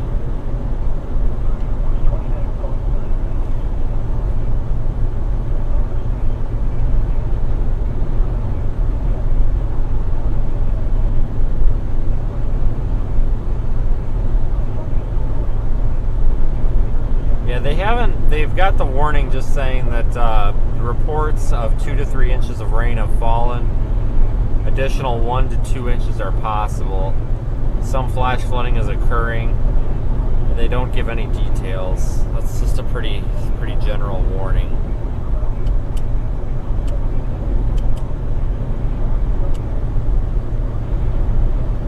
They're really only thinking another inch or two. I don't think we're going to have like a catastrophe or anything. I hope you all have a fantastic night. Again, there's a small possibility we could be back on tonight. But otherwise, we'll turn our attention to Wednesday. I'm going to keep the live stream going in the app here for a little while, just in case. But it was a fun day, kind of a short day. But it was fun, so thanks everyone for watching and having a good time with me. I hope you all have a good rest of your evening. It was fun.